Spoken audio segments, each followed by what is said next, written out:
ਵਾਹਿਗੁਰੂ ਜੀ ਕਾ ਖਾਲਸਾ ਵਾਹਿਗੁਰੂ ਜੀ ਕੀ ਫਤਿਹ। ਮੈਂ ਤੁਹਾਡੀ ਹੋਸਟ ਅਨੀਲ ਕੌਰ ਤੇ ਮੈਂ ਟੀਵੀ 84 ਦੇ ਸਾਰੇ ਦਰਸ਼ਕਾਂ ਤੇ ਸਰੋਤਿਆਂ ਦਾ ਦਿਲੀ ਸਵਾਗਤ ਕਰਦੀ ਹਾਂ ਪ੍ਰੋਗਰਾਮ ਸੱਚੋ ਸੱਚ ਵਿੱਚ, ਜਿਹੜੇ ਇਸ ਪ੍ਰੋਗਰਾਮ ਨਾਲ ਦੇਸ਼ਾਂ ਵਿਦੇਸ਼ਾਂ ਤੋਂ ਜੁੜ ਚੁੱਕੇ ਨੇ। ਖਾਲਿਸਤਾਨ ਅਫੇਅਰ ਸੈਂਟਰ ਦੇ ਸੰਚਾਲਕ ਡਾਕਟਰ ਅਮਰਜੀਤ ਸਿੰਘ ਜੀ ਅਨੰਤਰਾ ਸਟੂਡੀਓ ਵਿੱਚ ਮੇਰੇ ਨਾਲ ਸ਼ਾਮਲ ਨੇ। ਆਓ ਨਾ ਮਿਲ ਕੇ ਅੱਜ ਦੀਆਂ ਅਹਿਮ ਵਿਚਾਰ ਚਰਚਾਵਾਂ ਕਰਦੇ ਹਾਂ। ਜੀ ਡਾਕਟਰ ਸਾਹਿਬ ਵਾਹਿਗੁਰੂ ਜੀ ਕਾ ਖਾਲਸਾ ਵਾਹਿਗੁਰੂ ਜੀ ਕੀ ਫਤਿਹ।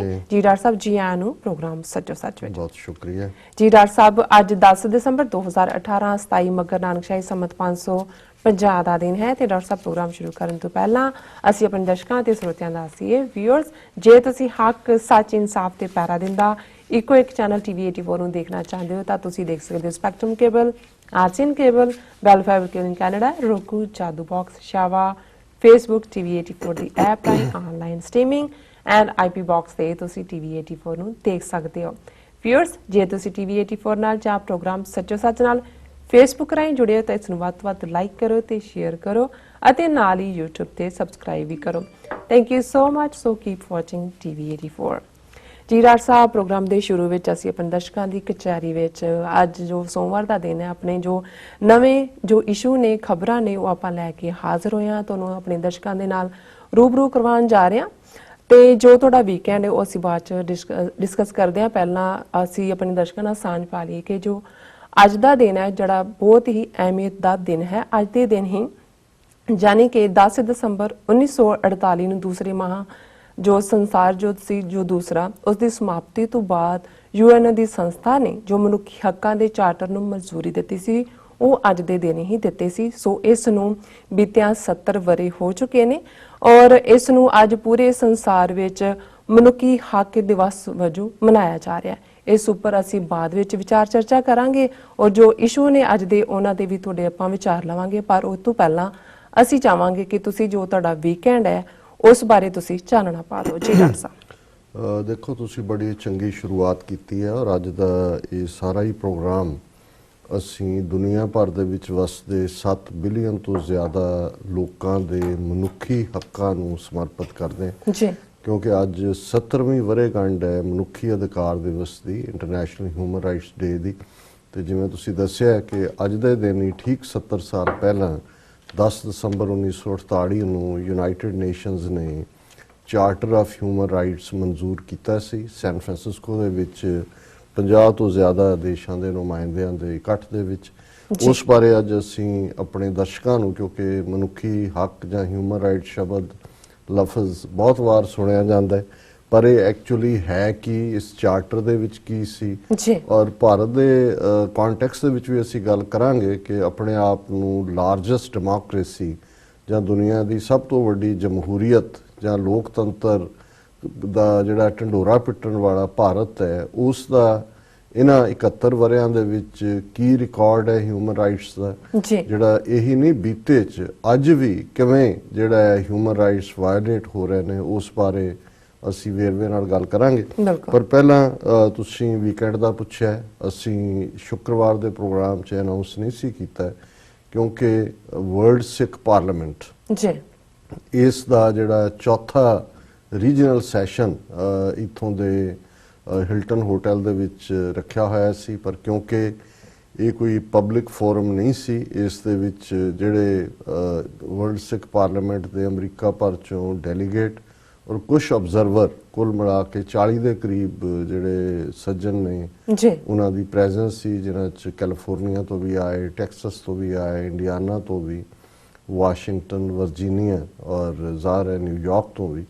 ਸੋ ਇਹ ਜਿਹੜਾ ਸਰਬੱਤ ਖਾਲਸਾ 2015 ਦੇ ਵਿੱਚ ਚੱਬੇ ਦੀ ਇਤਿਹਾਸਕ ਧਰਤੀ ਤੇ ਹੋਇਆ ਔਰ ਜਿਸ ਸਰਬੱਤ ਖਾਲਸਾ ਨੇ ਜਥੇਦਾਰ ਜਗਤਾਰ ਸਿੰਘ ਹਵਾਰਾ ਨੂੰ ਅਕਾਲ ਤਖ਼ਤ ਸਾਹਿਬ ਦਾ ਜਥੇਦਾਰ ਥਾਪਿਆ ਸੀ, ਉਸ ਸਰਬੱਤ ਖਾਲਸਾ ਦੇ ਵਿੱਚ ਹੀ ਜਿਹੜੇ ਮਤੇ ਪਾਸ ਕੀਤੇ ਗਏ, ਉਹਨਾਂ 'ਚ ਇੱਕ ਮਤਾ ਸੀ ਵਰਲਡ ਸਿੱਖ ਪਾਰਲੀਮੈਂਟ ਸਥਾਪਿਤ ਕਰਨ ਦਾ। ਕਿਉਂਕਿ ਜ਼ਾਹਰ ਹੈ ਜਦੋਂ ਕੌਮਾਂ ਦੀਆਂ ਜਿਹੜੀਆਂ ਕੇਂਦਰੀ ਸੰਸਥਾਵਾਂ ਨੇ ਉਹ ਟੁੱਟਦੀਆਂ ਨੇ, ਕਮਜ਼ੋਰ ਹੁੰਦੀਆਂ ਨੇ, ਉਹਨਾਂ ਦੇ ਜਿਹੜੇ ਕੰਟਰੋਲ ਕਰਨ ਵਾਲੇ ਨੇ ਉਹ ਖਰੀਦੇ ਜਾਂਦੇ ਨੇ, ਤੇ ਫਿਰ ਜ਼ਾਹਰ ਹੈ ਕਿ ਇੱਕ ਕ੍ਰਾਈਸਿਸ ਹੁੰਦਾ ਹੈ ਜਿਹਨੂੰ ਕ੍ਰਾਈਸਿਸ ਆਫ ਲੀਡਰਸ਼ਿਪ ਕਹਿੰਦੇ ਨੇ। ਔਰ ਅਸੀਂ ਸੰਤ ਜਰਨੈਲ ਸਿੰਘ ਜੀ ਖਾਲਸਾ ਪਿੰਡਾਂ ਵਾਲਿਆਂ ਦੀ ਸ਼ਹਾਦਤ ਤੋਂ ਬਾਅਦ ਇਸ ਕ੍ਰਾਈਸਿਸ ਨੂੰ ਪੋਲੀਟੀਕਲ ਅਰੀਨਾ ਦੇ ਵਿੱਚ ਕਾਫੀ ਜਿਹੜਾ ਹੈ ਉਹ ਫੇਸ ਕੀਤਾ ਹੈ।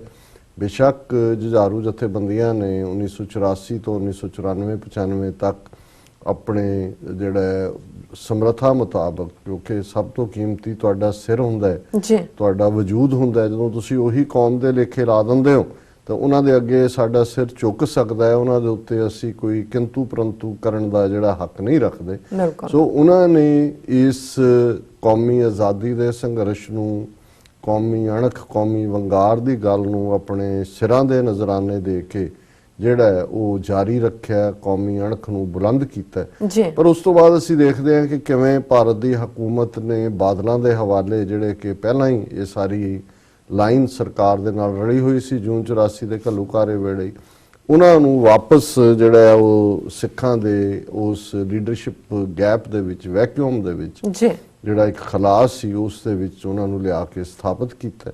ਔਰ ਉਹਨਾਂ ਨੇ ਫਿਰ ਕਿਵੇਂ ਸਾਰੇ ਹੀ ਅਦਾਰੇ, ਸਰਕਾਰ ਦੇ ਬਾਦਲ ਜਿਹੜਾ ਉਸ ਤੋਂ ਬਾਅਦ 3 ਵਾਰ ਮੁੱਖ ਮੰਤਰੀ ਬਣਿਆ, ਜੀ, ਔਰ ਦੂਸਰੇ ਅਦਾਰੇ ਸ਼੍ਰੋਮਣੀ ਕਮੇਟੀ ਜਿਹਦੇ ਤੇ ਲਗਾਤਾਰਤਾ ਨਾਲ 1996-97 ਤੋਂ ਬਾਦਲਾਂ ਦਾ ਕਬਜ਼ਾ ਏਜੰਸੀਆਂ ਨੇ ਕਰਵਾਇਆ, ਔਰ ਅਕਾਲ ਤਖਤ ਸਾਹਿਬ, ਕਿਵੇਂ ਅਕਾਲ ਤਖਤ ਸਾਹਿਬ ਨੂੰ ਜਿਹੜਾ ਹੈ ਉਹ ਸਾਰੇ ਇਸ ਸੌਦਾ ਸਾਧ ਦੇ ਦੌਰ ਦੇ ਵਿੱਚ ਪੂਰੀ ਤਰ੍ਹਾਂ ਐਕਸਪੋਜ਼ ਹੋਏ। ਹਾਲਾਂਕਿ ਜਿਹੜੇ ਜਾਗਰੂਕ ਸਿੱਖ ਸੀ ਉਹਨਾਂ ਨੂੰ ਤਾਂ ਪਤਾ ਸੀ ਕਿ ਅਕਾਲ ਤਖਤ ਨੂੰ ਕਿਵੇਂ ਵਰਤਿਆ ਜਾ ਰਿਹਾ ਹੈ, ਇੱਕ ਥਾਣਾ ਬਣਾ ਕੇ ਕਿਵੇਂ ਬਾਦਲਾਂ ਦੇ ਉਸ ਲਿਫਾਫੇ ਚੋਂ ਹੀ ਸ਼੍ਰੋਮਣੀ ਕਮੇਟੀ ਪ੍ਰਧਾਨ ਨਿਕਲਦਾ ਤੇ ਸ਼੍ਰੋਮਣੀ ਕਮੇਟੀ ਪ੍ਰਧਾਨ ਦੇ ਲਿਫਾਫੇ ਚੋਂ ਅੱਗੇ ਜਥੇਦਾਰ ਨਿਕਲਦਾ ਹੈ, ਕਿਉਂਕਿ ਉਹ ਵੀ ਡਾਇਰੈਕਟ ਕਮਾਂਡ ਬਾਦਲਾਂ ਦੇ ਥੱਲੇ ਸੀ। ਜੀ, ਔਰ ਇਸ ਗੱਲ ਨੇ ਖਾਸ ਤੌਰ ਤੇ ਜਿਹੜਾ ਲੇਟੈਸਟ ਜਥੇਦਾਰ ਗੁਰਬਚਨ ਸਿੰਘ, ਜਿਸ ਨੇ ਫਿਰ ਸਾਰੀ ਜਿਹੜੀਆਂ ਗਿਰਾਵਟ ਔਰ ਡੀਜਨਰੇਸ਼ਨ ਦੀਆਂ ਜਿਹੜੀਆਂ ਹੱਦਾਂ ਨੇ ਉਹ ਪਾਰ ਕਰ ਦਿੱਤੀਆਂ। ਅਸੀਂ ਦੇਖਦੇ ਹਾਂ ਕਿ ਕਿਵੇਂ ਸੌਦਾ ਸਾਧ ਦਾ ਮਾਫੀਨਾਮਾ, ਔਰ ਇਸ ਸਭ ਦੇ ਬਾਵਜੂਦ ਕਿ ਕਿਵੇਂ ਸਿੱਖ ਸੰਗਤਾਂ ਗੁਰੂ ਗ੍ਰੰਥ ਸਾਹਿਬ ਜੀ ਦੀ ਗੁਰਤਾ ਦੀ ਕਾਇਮੀ ਦੇ ਲਈ ਲੜੀਆਂ। ਜੀ, ਹਰ ਥਾਂ ਉਹਨਾਂ ਨੇ ਸੌਦਾ ਸਾਧ ਦਾ ਵਿਰੋਧ ਕੀਤਾ, ਪਰ ਕਿਵੇਂ ਬਾਦਲਾਂ ਦੇ ਆਦੇਸ਼ ਦੇ ਥੱਲੇ ਉਸ ਜਿਹੜਾ ਗੁਰਮਤਾ ਸੀ ਉਸ ਨੂੰ ਵਾਪਸ ਲਿਆ ਗਿਆ। 300 ਤੋਂ ਜ਼ਿਆਦਾ ਗੁਰੂ ਗ੍ਰੰਥ ਸਾਹਿਬ ਜੀ ਦੀ ਬੇਅਦਬੀ ਦੀਆਂ ਘਟਨਾਵਾਂ ਜਿਹੜੀਆਂ ਬਾਦਲ ਦੌਰ ਦੇ ਵਿੱਚ ਹੋਈਆਂ, ਔਰ ਉਹਨਾਂ ਦਾ ਜਿਹੜਾ ਸ਼ਾਂਤਮਈ ਤਰੀਕੇ ਨਾਲ ਵਿਰੋਧ ਕਰਨ ਵਾਲੇ ਗੁਰਸਿੱਖਾਂ ਦੇ ਉੱਤੇ ਕਿਵੇਂ ਬਾਈਬਲ ਕਲਾਂ ਦੇ ਵਿੱਚ ਗੋਲੀਆਂ ਦਾ ਮੀਂਹ ਵਰਾਇਆ ਗਿਆ, ਇਹ ਆਪਣੇ ਆਪ ਦੇ ਵਿੱਚ ਇੱਕ ਸਬੂਤ ਸੀ। ਔਰ ਇਹਦੇ ਚੋਂ ਹੀ ਇਹ ਸਰਬੱਤ ਖਾਲਸਾ ਜਿਹੜਾ ਹੈ 2015 ਦਾ ਨਿਕਲਿਆ ਸੀ। ਜੀ, ਸੋ ਜ਼ਾਹਿਰ ਹੈ ਵੀ ਵਰਲਡ ਸਿੱਖ ਪਾਰਲੀਮੈਂਟ ਉਸ ਗੈਪ ਨੂੰ ਭਰਨ ਦੇ ਲਈ, ਜਿਹੜਾ ਕਿ ਜੈਨੂਇਨ ਪੰਥਕ ਧਿਰਾਂ ਜਿਹੜੀਆਂ ਪੰਥ ਪ੍ਰਸਤ ਸਿੱਖਾਂ ਦੀਆਂ ਨੇ, ਉਹਨਾਂ ਦੀ ਨੁਮਾਇੰਦਗੀ, ਔਰ ਇਸ ਸਾਰੇ ਸਟਰਕਚਰ ਚੋਂ ਜਿਹੜਾ ਅਸੀਂ ਦੇਖਦੇ ਹਾਂ ਕਿ ਜਿਹੜਾ ਲੰਡਨ ਦੇ ਵਿੱਚ ਇਸ ਦੀ ਸ਼ੁਰੂਆਤ ਹੋਈ, ਜਦੋਂ ਕਿ ਪੰਜਾਬ ਔਰ ਬਾਹਰਲੀਆਂ ਸਿੱਖ ਜਥੇਬੰਦੀਆਂ ਦਾ ਤਾਲਮੇਲ ਹੋਇਆ। ਔਰ ਇਹ ਵੀ ਮੈਂ ਦੱਸ ਦਿਆਂ ਕਿ ਜਥੇਦਾਰ ਜਗਤਾਰ ਸਿੰਘ ਹਵਾਰਾ ਹੋਰਾਂ ਦੀ ਇਸ ਦੇ ਵਿੱਚ ਪਹਿਲੇ ਦਿਨ ਤੋਂ ਹੀ ਸਿੱਧੇ ਤੌਰ ਤੇ ਦਿਲਚਸਪੀ ਵੀ ਹੈ, ਔਰ ਜੋ ਵੀ ਹੋਇਆ ਜਾਂ ਹੋ ਰਿਹਾ ਉਹਨਾਂ ਦੀ ਸਿੱਧੀ ਗਾਈਡੈਂਸ ਦੇ ਥੱਲੇ, ਕਿਉਂਕਿ ਇਹ ਸਵਾਲ ਚੁੱਕੇ ਜਾਂਦੇ ਨੇ। ਸਾਡੇ ਵੀਰ ਡਾਕਟਰ ਅਰਵਿੰਦਰ ਸਿੰਘ, ਉਹਨਾਂ ਦੀ ਵੀ ਅੱਜ ਇੱਕ ਈਮੇਲ ਆਈ ਹੈ ਕਿ ਜਦੋਂ ਅਸੀਂ 30 ਮਿਲੀਅਨ ਸਿੱਖਾਂ ਦੀ ਲੀਡਰਸ਼ਿਪ ਦੀ ਜਾਂ ਨੁਮਾਇੰਦਗੀ ਦੀ ਗੱਲ ਕਰਦੇ ਹਾਂ ਤਾਂ ਸਾਡਾ ਕ੍ਰਾਈਟੇਰੀਆ ਕੀ ਹੈ। ਸੋ ਜ਼ਾਹਿਰ ਹੈ ਵੀ ਕ੍ਰਾਈਟੇਰੀਆ ਨਾ ਤਾਂ ਕੋਈ ਵੋਟਾਂ ਪਾ ਕੇ ਹੁੰਦਾ ਹੈ ਜਾਂ ਬਣਨਾ, ਜਦੋਂ ਤੱਕ ਤੁਹਾਡੇ ਕੋਲ ਆਪਣੇ ਹਕੂਕ ਨਹੀਂ ਹੁੰਦੇ, ਤੇ ਨਾ ਹੀ ਤੁਸੀਂ ਕਦੇ ਸਾਰਿਆਂ ਨੂੰ ਇੱਕ ਮੰਜੀ ਤੇ ਲਿਆ ਕੇ ਬਿਠਾ ਸਕਦੇ ਹੋ। ਤੁਸੀਂ ਆਪਣਾ ਟੱਬਰ ਹੀ, ਭਰਾ ਭੈਣਾਂ, ਦੂਜਿਆਂ ਨੂੰ ਕਹੋ ਕਿ ਅਸੀਂ ਕਿੰਨਾ ਮੰਜਾ ਬਣਾਉਣਾ, ਇਹਦੇ ਤੇ ਆ ਕੇ ਤੁਹਾਨੂੰ ਬਿਠਾਣਾ, ਉਹਦੇ ਚੋਂ ਅੱਧੇ ਜਿਹੜੇ ਨੇ ਉਹ ਤੁਹਾਡੇ ਤੋਂ ਨਾਲ ਸਹਿਮਤ ਨਹੀਂ ਹੋਣਗੇ। ਲੇਕਿਨ ਜਿਹੜੀ ਲੈਜੀਟੀਮੇਸੀ ਹੈ ਵਰਲਡ ਸਿੱਖ ਪਾਰਲੀਮੈਂਟ ਦੀ, ਉਹ ਸਰਬੱਤ ਖਾਲਸਾ ਚੋਂ ਨਿਕਲਦੀ ਹੈ। ਸੋ ਜ਼ਾਹਿਰਾ ਤੌਰ ਤੇ ਇੱਕ ਗੱਲ ਨਾਲ ਅਸੀਂ ਮੁਕੰਮਲ ਤੌਰ ਤੇ ਸਹਿਮਤ ਹੈ, ਔਰ ਮੈਂ ਆਪਣੀ ਪ੍ਰੈਜੈਂਟੇਸ਼ਨ ਦੇ ਵਿੱਚ ਵੀ ਇਹ ਗੱਲ ਕਹੀ। ਔਰ ਇਹ 2 ਦਿਨਾਂ ਸੈਸ਼ਨ ਜਿਹੜਾ ਕਿ ਕਲੋਜ਼ ਡੋਰ ਸੀ ਬੇਸ਼ੱਕ, ਲੇਕਿਨ ਇਸ ਦੇ ਕਨਕਲੂਜਨ ਦੇ ਉੱਤੇ ਜਿਹੜਾ ਇੱਕ ਪ੍ਰੈਸ ਕਾਨਫਰੰਸ ਕੀਤੀ ਗਈ, ਜਿਸ ਦਾ ਮੈਂ ਵੀ ਹਿੱਸਾ ਸੀ। ਹੋਰ ਵੀ 9-10 ਜਿਹੜੇ ਡਿਫਰੈਂਟ ਸ਼ੋਬਿਆਂ ਨੂੰ ਰਿਪਰੈਜ਼ੈਂਟ ਕਰਦੇ ਨੇ ਉਹ ਵੀ ਉਸ ਦੇ ਵਿੱਚ ਸਨ। ਔਰ ਇਹ ਗੱਲ ਬੜੀ ਸਪਸ਼ਟਤਾ ਦੇ ਨਾਲ ਉਸ ਦੇ ਵਿੱਚ ਮੈਂ ਇਹ ਕਹੀ ਕਿ ਇਹ ਜਿਹੜਾ ਇੱਕ ਕਨਸੈਪਟ ਨੂੰ ਇੰਪਲੀਮੈਂਟ ਕਰਨ ਦੇ ਲਈ ਪੇਸ਼ਕਦਮੀ ਹੈ। ਇਹ ਸਾਰੇ ਪੀਰੀਅਡ ਦੇ ਵਿੱਚ ਢਾਂਚਾ ਬਣਨ ਵੱਲ ਜਾ ਰਿਹਾ ਹੈ, ਔਰ ਜਿਹੜਾ ਪਹਿਲੀ ਰੂਪਰੇਖਾ ਮੁੱਢਲੇ ਤੌਰ ਤੇ ਵਰਲਡ ਸਿੱਖ ਪਾਰਲੀਮੈਂਟ ਦੀ ਕਿ 150 ਮੈਂਬਰ ਪਾਰਲੀਮੈਂਟ ਸਾਊਥ ਏਸ਼ੀਆ ਚੋਂ, ਜਿਸ ਦੇ ਵਿੱਚ ਪੰਜਾਬ ਤੋਂ ਬਾਹਰਲੇ ਸੂਬੇ, ਨਾਲ ਦੇ ਗੁਆਂਢੀ ਦੇਸ਼ ਵੀ, ਔਰ 150 ਮੈਂਬਰ ਜਿਹੜੇ ਨੇ ਉਹ ਬਾਹਰਲੇ ਦੇਸ਼ਾਂ ਤੋਂ, ਜਿਨ੍ਹਾਂ ਦੇ ਵਿੱਚ 30 ਮੈਂਬਰ ਅਮਰੀਕਾ ਤੋਂ, 30 ਕੈਨੇਡਾ ਤੋਂ, 30 ਇੰਗਲੈਂਡ ਤੋਂ, 30 ਯੂਰਪ ਚੋਂ ਔਰ 30 ਆਸਟ੍ਰੇਲੀਅਨ ਕੰਟੀਨੈਂਟ ਚੋਂ ਜੀ। ਸੋ ਜ਼ਾਹਰਾ ਤੌਰ ਦੇ ਉੱਤੇ ਇਸ ਦੇ ਉੱਤੇ ਜਿਹੜਾ ਮੇਰਾ ਰੋਲ ਹੈ ਉਹ ਤਾਂ ਇੱਕ ਸਪੋਰਟਿਵ ਰੋਲ ਹੈ। ਜਿਹੜੇ ਐਕਟਿਵਿਸਟ ਇਹ ਸਾਰੇ ਦੇ ਉੱਤੇ ਕੰਮ ਕਰ ਰਹੇ ਨੇ ਬੜੀ ਡਿਲੀਜੈਂਟਲੀ ਮਿਹਨਤ ਦੇ ਨਾਲ, ਕਿਉਂਕਿ ਮੈਂ ਪਹਿਲੇ ਦਿਨ ਤੋਂ, ਔਰ ਮੈਂ ਜਿਵੇਂ ਅੱਗੇ ਵੀ ਕਿਹਾ ਸੀ ਕਿ ਅਸੀਂ 1.5 ਲੱਖ ਤੋਂ ਜ਼ਿਆਦਾ ਸ਼ਹੀਦ ਸਿੰਘਾਂ ਸਿੰਘਣੀਆਂ ਦੇ ਡੁੱਲੇ ਖੂਨ ਖਾਲਿਸਤਾਨ ਦੀ ਗੱਲ ਨੂੰ ਲੈ ਕੇ ਇਸ ਨੂੰ ਤੁਰੇ। ਅਸੀਂ ਇਸ ਦੇ ਉੱਤੇ ਬਿਲਕੁਲ ਖੜੇ ਹਾਂ ਔਰ ਇਹ ਵੀ ਅਸੀਂ ਮਹਿਸੂਸ ਕਰਦੇ ਹਾਂ ਇਸ ਦੇ ਨਾਲ ਨਾਲ ਕਿ ਹਰ ਇੱਕ ਨੂੰ ਇੱਕ ਸਪੇਸ ਵੀ ਮਿਲਣਾ ਚਾਹੀਦਾ ਹੈ। ਜਿਹੜਾ ਜਦੋਂ ਅਸੀਂ 30 ਮਿਲੀਅਨ ਸਿੱਖ ਨੇਸ਼ਨ ਦੀ ਗੱਲ ਕਰਦੇ ਹਾਂ, ਸਾਰੇ ਪੋਲੀਟੀਕਲ ਐਕਟਿਵਿਸਟ ਨਹੀਂ ਹੁੰਦੇ, ਸਭ ਨੇ ਜੁਝਾਰੂ ਨਹੀਂ ਬਣਨਾ ਹੈ। ਉਹਦੇ 'ਚ ਕੁਝ ਧਾਰਮਿਕ ਮੁੱਦਿਆਂ ਤੇ ਕੰਮ ਕਰਨਾ ਚਾਹੁੰਦੇ ਨੇ, ਕੁਝ ਜਿਹੜੇ ਨੇ ਹਿਊਮੈਨਿਟੇਰੀਅਨ, ਕੁਝ ਜਿਹੜਾ ਲਿੰਗੁਇਸਟਿਕ, ਕੋਈ ਆਰਥਿਕ ਔਰ ਦੂਸਰਾ। ਸੋ ਇਹ ਇੱਕ ਉਸ ਇੰਟਰਨੈਟ ਵਾਂਗ ਹੈ ਜਿਸ ਇੰਟਰਨੈਟ ਦੇ ਉੱਤੇ, ਇੰਟਰਨੈਟ ਕੋਈ ਇੱਕ ਚੀਜ਼ ਨਹੀਂ ਹੈ, ਇੰਟਰਨੈਟ ਦੇ ਉੱਤੇ ਸਭ ਕੁਝ ਹੈ, ਪਰ ਉਹ ਤੁਹਾਨੂੰ ਨੈਟ ਦਿੰਦਾ ਹੈ, ਉਹ ਤੁਹਾਨੂੰ ਇੱਕ ਪਲੇਟਫਾਰਮ ਪ੍ਰੋਵਾਈਡ ਕਰਦਾ ਹੈ। ਸੋ ਮੇਰੇ ਲਈ ਜਦੋਂ ਮੈਂ ਵਰਲਡ ਸਿੱਖ ਪਾਰਲੀਮੈਂਟ ਜਾਂ ਜਥੇਦਾਰ ਹਵਾਰਾ ਦੇ ਆਦੇਸ਼ ਦੇ ਮੁਤਾਬਕ ਇਸ ਦੇ ਵਿੱਚ ਸ਼ਮੂਲੀਅਤ ਕੀਤੀ ਤੇ ਜ਼ਾਹਰਾ ਤੌਰ ਦੇ ਉੱਤੇ ਮੇਰੇ ਸਾਹਮਣੇ ਇਹ ਅਨੰਦਪੁਰ ਸਾਹਿਬ ਦਾ ਮਾਡਲ ਹੈ, 10ਵੇਂ ਪਾਤਸ਼ਾਹ ਦੇ ਉਸ ਪਵਿੱਤਰ ਅਨੰਦਪੁਰੀ ਦਾ, ਜਿੱਥੇ ਭਾਈ ਨੰਦ ਲਾਲ ਕਲਮ ਚਲਾ ਰਹੇ ਨੇ, ਜਿੱਥੇ ਭਾਈ ਕਨਈਆ ਪਾਣੀ ਦੀ ਮਸ਼ਕ ਦੇ ਨਾਲ ਦੁਸ਼ਮਣ ਤੇ ਸੱਜਣ ਸਭ ਨੂੰ ਜਿਹੜਾ ਉਹਨਾਂ ਦੀ ਸੇਵਾ ਦੇ ਵਿੱਚ ਤਤਪਰ ਨੇ, ਤੇ ਜਿੱਥੇ ਭਾਈ ਬਚਿੱਤਰ ਸਿੰਘ ਦਾ ਨਾਗਣੀ ਵਰਛਾ ਮਸਤ ਹਾਥੀਆਂ ਦੇ ਹੰਕਾਰ ਨੂੰ ਤੋੜ ਕੇ ਆਜ਼ਾਦੀ, ਮੁਕੰਮਲ ਆਜ਼ਾਦੀ ਦੇ ਲਈ ਜਿਹੜਾ ਉਹ ਆਪਣੀ ਜਿਹੜੀ ਹੈ ਗੁਰਸਿੱਖੀ ਫਰਜ਼ ਨਿਭਾ ਰਹੇ ਨੇ। ਸੋ ਮੈਂ ਸਮਝਦਾ ਹਾਂ ਵੀ ਇਸ 'ਚ ਜ਼ਾਹਰ ਹੈ ਕਿ ਰਾਈਟ ਆਫ ਸੈਲਫ ਡਿਟਰਮੀਨੇਸ਼ਨ, ਸਾਡਾ ਸਵੈ ਨਿਰਣੇ ਦਾ ਹੱਕ, ਇਹ ਮੁੱਢਲੇ ਤੌਰ ਤੇ ਉਸ ਦਾ ਚਾਰਟਰ ਦਾ ਹਿੱਸਾ ਹੈ। ਔਰ ਇਹ ਜਿਹੜੀ ਈਵਨ ਇਸ ਦੇ ਉੱਤੇ ਇੱਕ ਸਪੈਸੀਫਿਕ ਕੌਂਸਲ ਵੀ ਹੈ, ਬਟ ਡਿਫਰੈਂਟ ਕੌਂਸਲ ਜਿਹੜੀਆਂ ਆਰਥਿਕ ਸਮੱਸਿਆਵਾਂ ਨੇ, ਸਿੱਖ ਕਿਸਾਨਾਂ ਦਾ ਆਤਮਘਾਤ ਹੈ, ਦੂਸਰੇ ਭਾਈਚਾਰਿਆਂ ਦੇ ਨਾਲ ਦਲਿਤ ਭਾਈਚਾਰਾ, ਕਸ਼ਮੀਰੀ ਮੁਸਲਮਾਨ, ਬਾਕੀ ਘੱਟ ਗਿਣਤੀਆਂ ਜਿਹੜੀਆਂ ਸਫਰ ਕਰ ਰਹੀਆਂ ਨੇ ਭਾਰਤ ਦੇ ਨਕਸ਼ੇ 'ਚ, ਉਹਨਾਂ ਨੂੰ ਕਿਵੇਂ ਨਾਲ ਲੈ ਕੇ ਚੱਲਣੇ। ਡਰੱਗ ਮੈਨੇਸ ਹੈ ਪੰਜਾਬ ਦੇ ਵਿੱਚ, ਕਿਸ ਲੈਵਲ ਦੇ ਉੱਤੇ ਡਰੱਗ ਸੁੱਟੀਆਂ ਹੋਈਆਂ ਨੇ।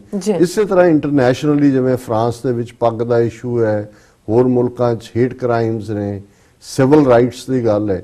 ਔਰ ਜੇ ਕੁੱਲ ਮਿਲਾ ਕੇ ਜਿਹੜਾ ਵਰਲਡ ਸਿੱਖ ਪਾਰਲੀਮੈਂਟ ਦਾ ਕਨਸਟੀਟਿਊਸ਼ਨ ਜਿਹੜਾ ਜੇ ਇਵੋਲਵ ਹੋ ਰਿਹਾ ਹੈ ਔਰ ਆਪਸ ਦੇ ਵਿੱਚ ਸਾਰੀਆਂ ਡਿਸਕਸ਼ਨਸ ਲਗਾਤਾਰ ਨਾਲ ਜਾਰੀ ਨੇ, ਉਹ ਸਿਰਫ ਸਿੱਖ ਹੱਕਾਂ ਤੱਕ ਹੀ ਮਹਦੂਦ ਨਹੀਂ ਹੈ, ਉਹ ਬ੍ਰੌਡਲੀ ਬਾਕੀਆਂ ਨੂੰ ਵੀ ਜਿਹੜਾ ਉਹ ਨਾਲ ਲੈਣ ਦੀ ਗੱਲ ਹੈ।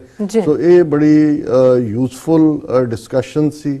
ਉਸ ਚੋਂ ਜਿਹੜਾ, ਕਿਉਂਕਿ ਮੈਂ ਤਾਂ ਆਪਣੀ ਆਬਜ਼ਰਵੇਸ਼ਨ ਹੀ ਦੇ ਸਕਦਾ ਜਿਹਦੇ 'ਚ ਮੈਨੂੰ ਇੱਕ ਉਤਸ਼ਾਹ ਵਾਲਾ ਮਾਹੌਲ ਲੱਗਾ, ਪਰ ਇਸ ਸੰਬੰਧੀ ਜਿਹੜੀ ਪ੍ਰੋਪਰ ਪ੍ਰੈਸ ਰਿਲੀਜ਼ ਹੈ ਔਰ ਇਹਦੇ ਚੋਂ ਜਿਹੜੇ ਕੀ ਇਸ ਦੀ ਆਊਟਕਮ ਹੈ, ਜ਼ਾਹਰਾ ਤੌਰ ਦੇ ਉੱਤੇ ਜਿੱਥੇ ਬੰਦੀ ਸਿੰਘਾਂ ਦੀ ਰਿਹਾਈ ਦੇ ਲਈ ਜਿਹੜਾ ਇਸ ਦੇ ਵਿੱਚ ਰਿਜ਼ੋਲਵ ਕੀਤਾ ਗਿਆ, ਉੱਥੇ ਖਾਸ ਤੌਰ ਤੇ ਇੱਕ ਬੜਾ ਜਿਹੜਾ ਐਲੇਟਡ ਜਾਂ ਇੱਕ ਚੜ੍ਹਦੀ ਕਲਾ ਵਾਲਾ ਮਾਹੌਲ ਸੀ ਕਰਤਾਰਪੁਰ ਦੇ ਲਾਂਘੇ ਨੂੰ ਲੈ ਕੇ।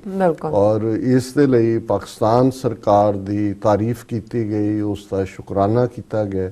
ਔਰ ਇਹ ਵੀ ਯਤਨ ਹੈ ਕਿ ਆਉਣ ਵਾਲੇ ਦਿਨਾਂ 'ਚ ਪਾਕਿਸਤਾਨ ਦੇ ਐਂਬੈਸਡਰ ਮਿਸਟਰ ਸਦੀਕੀ ਜਿਹੜੇ ਵਾਸ਼ਿੰਗਟਨ DC 'ਚ ਨੇ, ਉਹਨਾਂ ਦੇ ਨਾਲ ਸਿੱਖ ਡੈਲੀਗੇਸ਼ਨ ਦੀ ਮੁਲਾਕਾਤ ਦਾ ਵਰਲਡ ਸਿੱਖ ਪਾਰਲੀਮੈਂਟ ਦੇ ਥੱਲੇ ਬਾਕੀ ਜਥੇਬੰਦੀਆਂ ਦੇ ਨੁਮਾਇੰਦੇ, ਉਹਨਾਂ ਦੇ ਨਾਲ ਮੁਲਾਕਾਤ ਦਾ ਵੀ ਪ੍ਰੋਗਰਾਮ ਬਣ ਰਿਹਾ। ਸੋ ਕੁੱਲ ਮਿਲਾ ਕੇ ਜਿਹੜਾ 2 ਦਿਨ, ਔਰ ਇਹ ਵੀ ਜਦੋਂ ਅਸੀਂ ਬੈਠੇ ਸੀ ਤੇ ਮੇਰੇ ਮਨ 'ਚ ਆ ਰਿਹਾ ਸੀ ਕਿ ਇੱਕ ਜੁਝਾਰੂ ਲਹਿਰ ਦੇ ਚੰਗੇ ਯੋਧੇ ਚਰਨਜੀਤ ਸਿੰਘ ਚੰਨੀ, ਉਹ ਕਈ ਵਾਰ ਮਜ਼ਾਹੀਆ ਅੰਦਾਜ਼ ਦੇ ਵਿੱਚ ਇਹ ਕਹਿੰਦੇ ਸੀ ਕਿ ਦੇਖੋ, ਜੇ ਨੇਸ਼ਨ ਬਣਾਉਣ ਦੀ ਗੱਲ ਕਰਨੀ ਹੈ ਤਾਂ ਫਿਰ ਸਭ ਕੁਝ ਜਿਹੜਾ ਹੈ ਉਹ ਲੰਗਰ ਦੇ ਵਿੱਚ ਬੈਠ ਕੇ ਨਹੀਂ ਹੋ ਸਕਦਾ।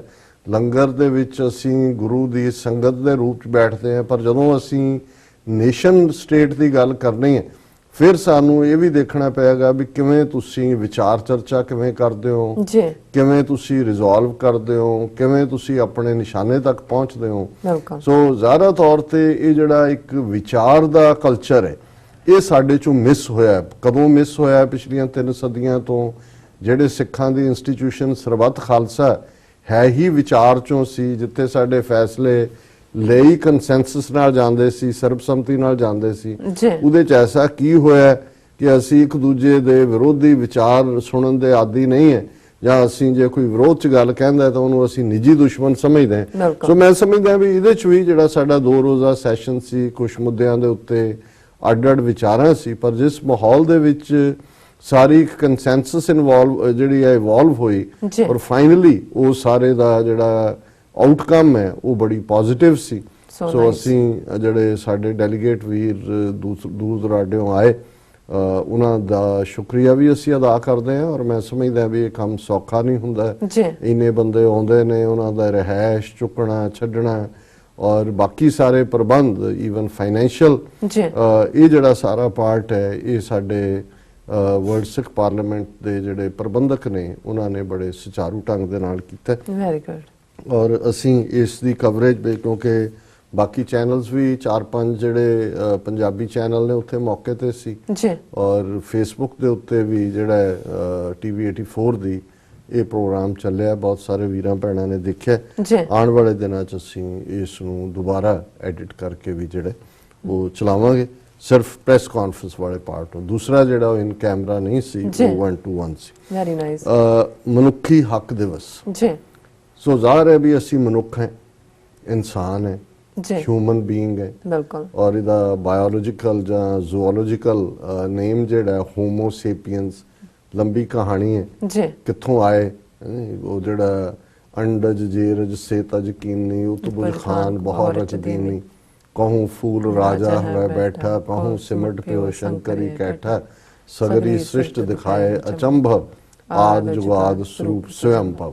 ਹੁਣ ਇਹ ਉਸ ਆਦ ਜੁਗਾਦ ਸਤਿਗੁਰੂ ਨੇ ਕਿਵੇਂ ਜਿਹੜੇ ਨੇ ਉਹ ਸਾਰੇ ਜੀਵ ਔਰ ਪੈਦਾ ਕੀਤੇ, ਕੋਈ ਅੰਡੇ ਚੋਂ, ਕੋਈ ਪਲਾਸੈਂਟੇ ਚੋਂ, ਕੋਈ ਪਸੀਨੇ ਚੋਂ, ਜੀ। ਕੋਈ ਜ਼ਮੀਨ ਚੋਂ ਵੈਜੀਟੇਸ਼ਨ ਹੋਈ। ਤਾਂ ਇਵੇਂ ਮਨੁੱਖ ਵੀ ਕਿੰਨੇ ਹਜ਼ਾਰ ਸਾਲ ਉਹਨਾਂ ਸਾਰਿਆਂ ਚੋਂ ਨਿਕਲਦਾ ਅਲਟੀਮੇਟਲੀ ਸਰਦਾਰ ਬਣ ਗਿਆ ਇਸ ਪਲੈਨਟ ਦਾ। ਔਰ ਇਸ ਨੂੰ ਹੀ ਗੁਰੂ ਸਾਹਿਬ ਨੇ ਫਰਮਾਇਆ ਕਿ ਸਗਲ ਜੋਨ ਤੇਰੀ ਪਨਿਹਾਰੀ, ਇਸ ਧਰਤੀ ਮੈਂ ਤੇਰੀ ਸਿੱਖਦਾਰੀ। ਬਿਲਕੁਲ। ਕਿ ਸਾਰੀਆਂ ਜੂਨ ਜਿਹੜੀ ਹੈ ਲਾਈਫਸ ਨੇ, ਡਿਫਰੈਂਟ ਫਾਰਮਸ ਆਫ ਲਾਈਫ, ਪ੍ਰਿਮਿਟਿਵ, ਤੁਸੀਂ ਅਮੀਬਾ ਤੋਂ ਸ਼ੁਰੂ ਕਰ ਲਓ, 1 ਸੈਲ ਤੋਂ। ਸੋ ਉਹ ਸਾਰਾ ਜਿਹੜਾ ਹੈ ਕਿ ਭਾਈ ਸਾਰੀ ਜਿੰਨੀ ਕ੍ਰੀਏਸ਼ਨ ਹੈ ਉਹ ਬੰਦੇ ਦਾ ਪਾਣੀ ਭਰਦੀ ਹੈ। ਪਨਿਹਾਰੀ ਜਿਹੜੀ ਹੈ ਉਸ ਮਤਲਬ ਉਸ ਦੇ ਅਧੀਨ ਹੈ। ਔਰ ਇਸ ਧਰਤੀ ਦੇ ਉੱਤੇ ਮਨੁੱਖ ਦੀ ਸਿੱਖਦਾਰੀ ਹੈ, ਸਰਦਾਰੀ ਹੈ। ਜੀ। ਹੁਣ ਜ਼ਾਹਰਾ ਤੌਰ ਤੇ ਔਰ ਇਸੇ ਲਈ ਜਦੋਂ ਬਾਰ-ਬਾਰ ਰੂਹਾਨੀ ਜਿਹੜੇ ਮਹਾਂਪੁਰਖ ਨੇ ਜਾਂ ਅੱਡ ਮਜ਼ਹਬ ਨੇ ਜਾਂ ਸਕੂਲ ਆਫ ਥਾਟ ਨੇ, ਉਹ ਜਦੋਂ ਬਾਰ-ਬਾਰ ਕਹਿੰਦੇ ਨੇ ਕਿ ਵੀ ਇਹ ਮਨੁੱਖਾ ਜਨਮ ਬਾਰ-ਬਾਰ ਨਹੀਂ ਲੱਗਦਾ, ਬਾਰ-ਬਾਰ ਨਹੀਂ ਮਿਲਦਾ, ਜਾਂ ਕਬੀਰ ਸਾਹਿਬ ਔਰ ਦੂਸਰੇ ਕੇ ਭਾਈ ਜਿਵੇਂ ਉਹਨਾਂ ਦਾ ਕਬੀਰ ਵਿੱਚ ਚਾਹੇ ਕਿ ਤਰਵਰ ਜਿਉਂ ਪੱਤਾ ਗਿਰੇ ਬਹੁਰ ਨਾ ਲਾਗੇ ਡਾਰ, ਜੀ। ਕਿ ਜਿਵੇਂ ਦਰਖਤ ਨਾਲੋਂ ਪੱਤਾ ਡਿੱਗਦਾ ਤੇ ਵਾਪਸ ਡਾਲੀ ਤਾਂ ਨਹੀਂ ਲੱਗਦਾ, ਇਸੇ ਤਰ੍ਹਾਂ ਮਨੁੱਖਾ ਜਨਮ ਇੱਕ ਵਾਰ ਹੀ ਮਿਲਦਾ ਹੈ। ਔਰ ਇਹੀ ਜਦੋਂ ਜਿਹੜੀ ਰੂਹਾਨੀਅਤ ਦੀ ਸਾਡੀ ਕੰਪਲੀਸ਼ਨ ਵੀ ਹੈ, ਬਹੁਤ ਜਨਮ ਵਿਛਰੇ ਥੇ ਮਾਧੋ, ਇਹ ਜਨਮ ਤੁਮਾਰੇ ਲੇਖੇ। ਅਸੀਂ ਇਹ ਵੀ ਸਮਝਦੇ ਹਾਂ ਕਿ ਭਈ ਪ੍ਰਾਪਤ ਮਨੁੱਖ ਦੇ ਹੁਰੀਆ, ਗੋਬਿੰਦ ਮਿਲਣ ਕੀ ਇਹ ਤੇਰੀ ਬਰੀਆ, ਅਵਰ ਕਾਜ ਤੇਰਾ ਕਿਤੇ ਨਾ ਕਾਮ, ਮਿਲ ਸਾਧ ਸੰਗਤ ਭਜ ਕੇ ਵਲਾ।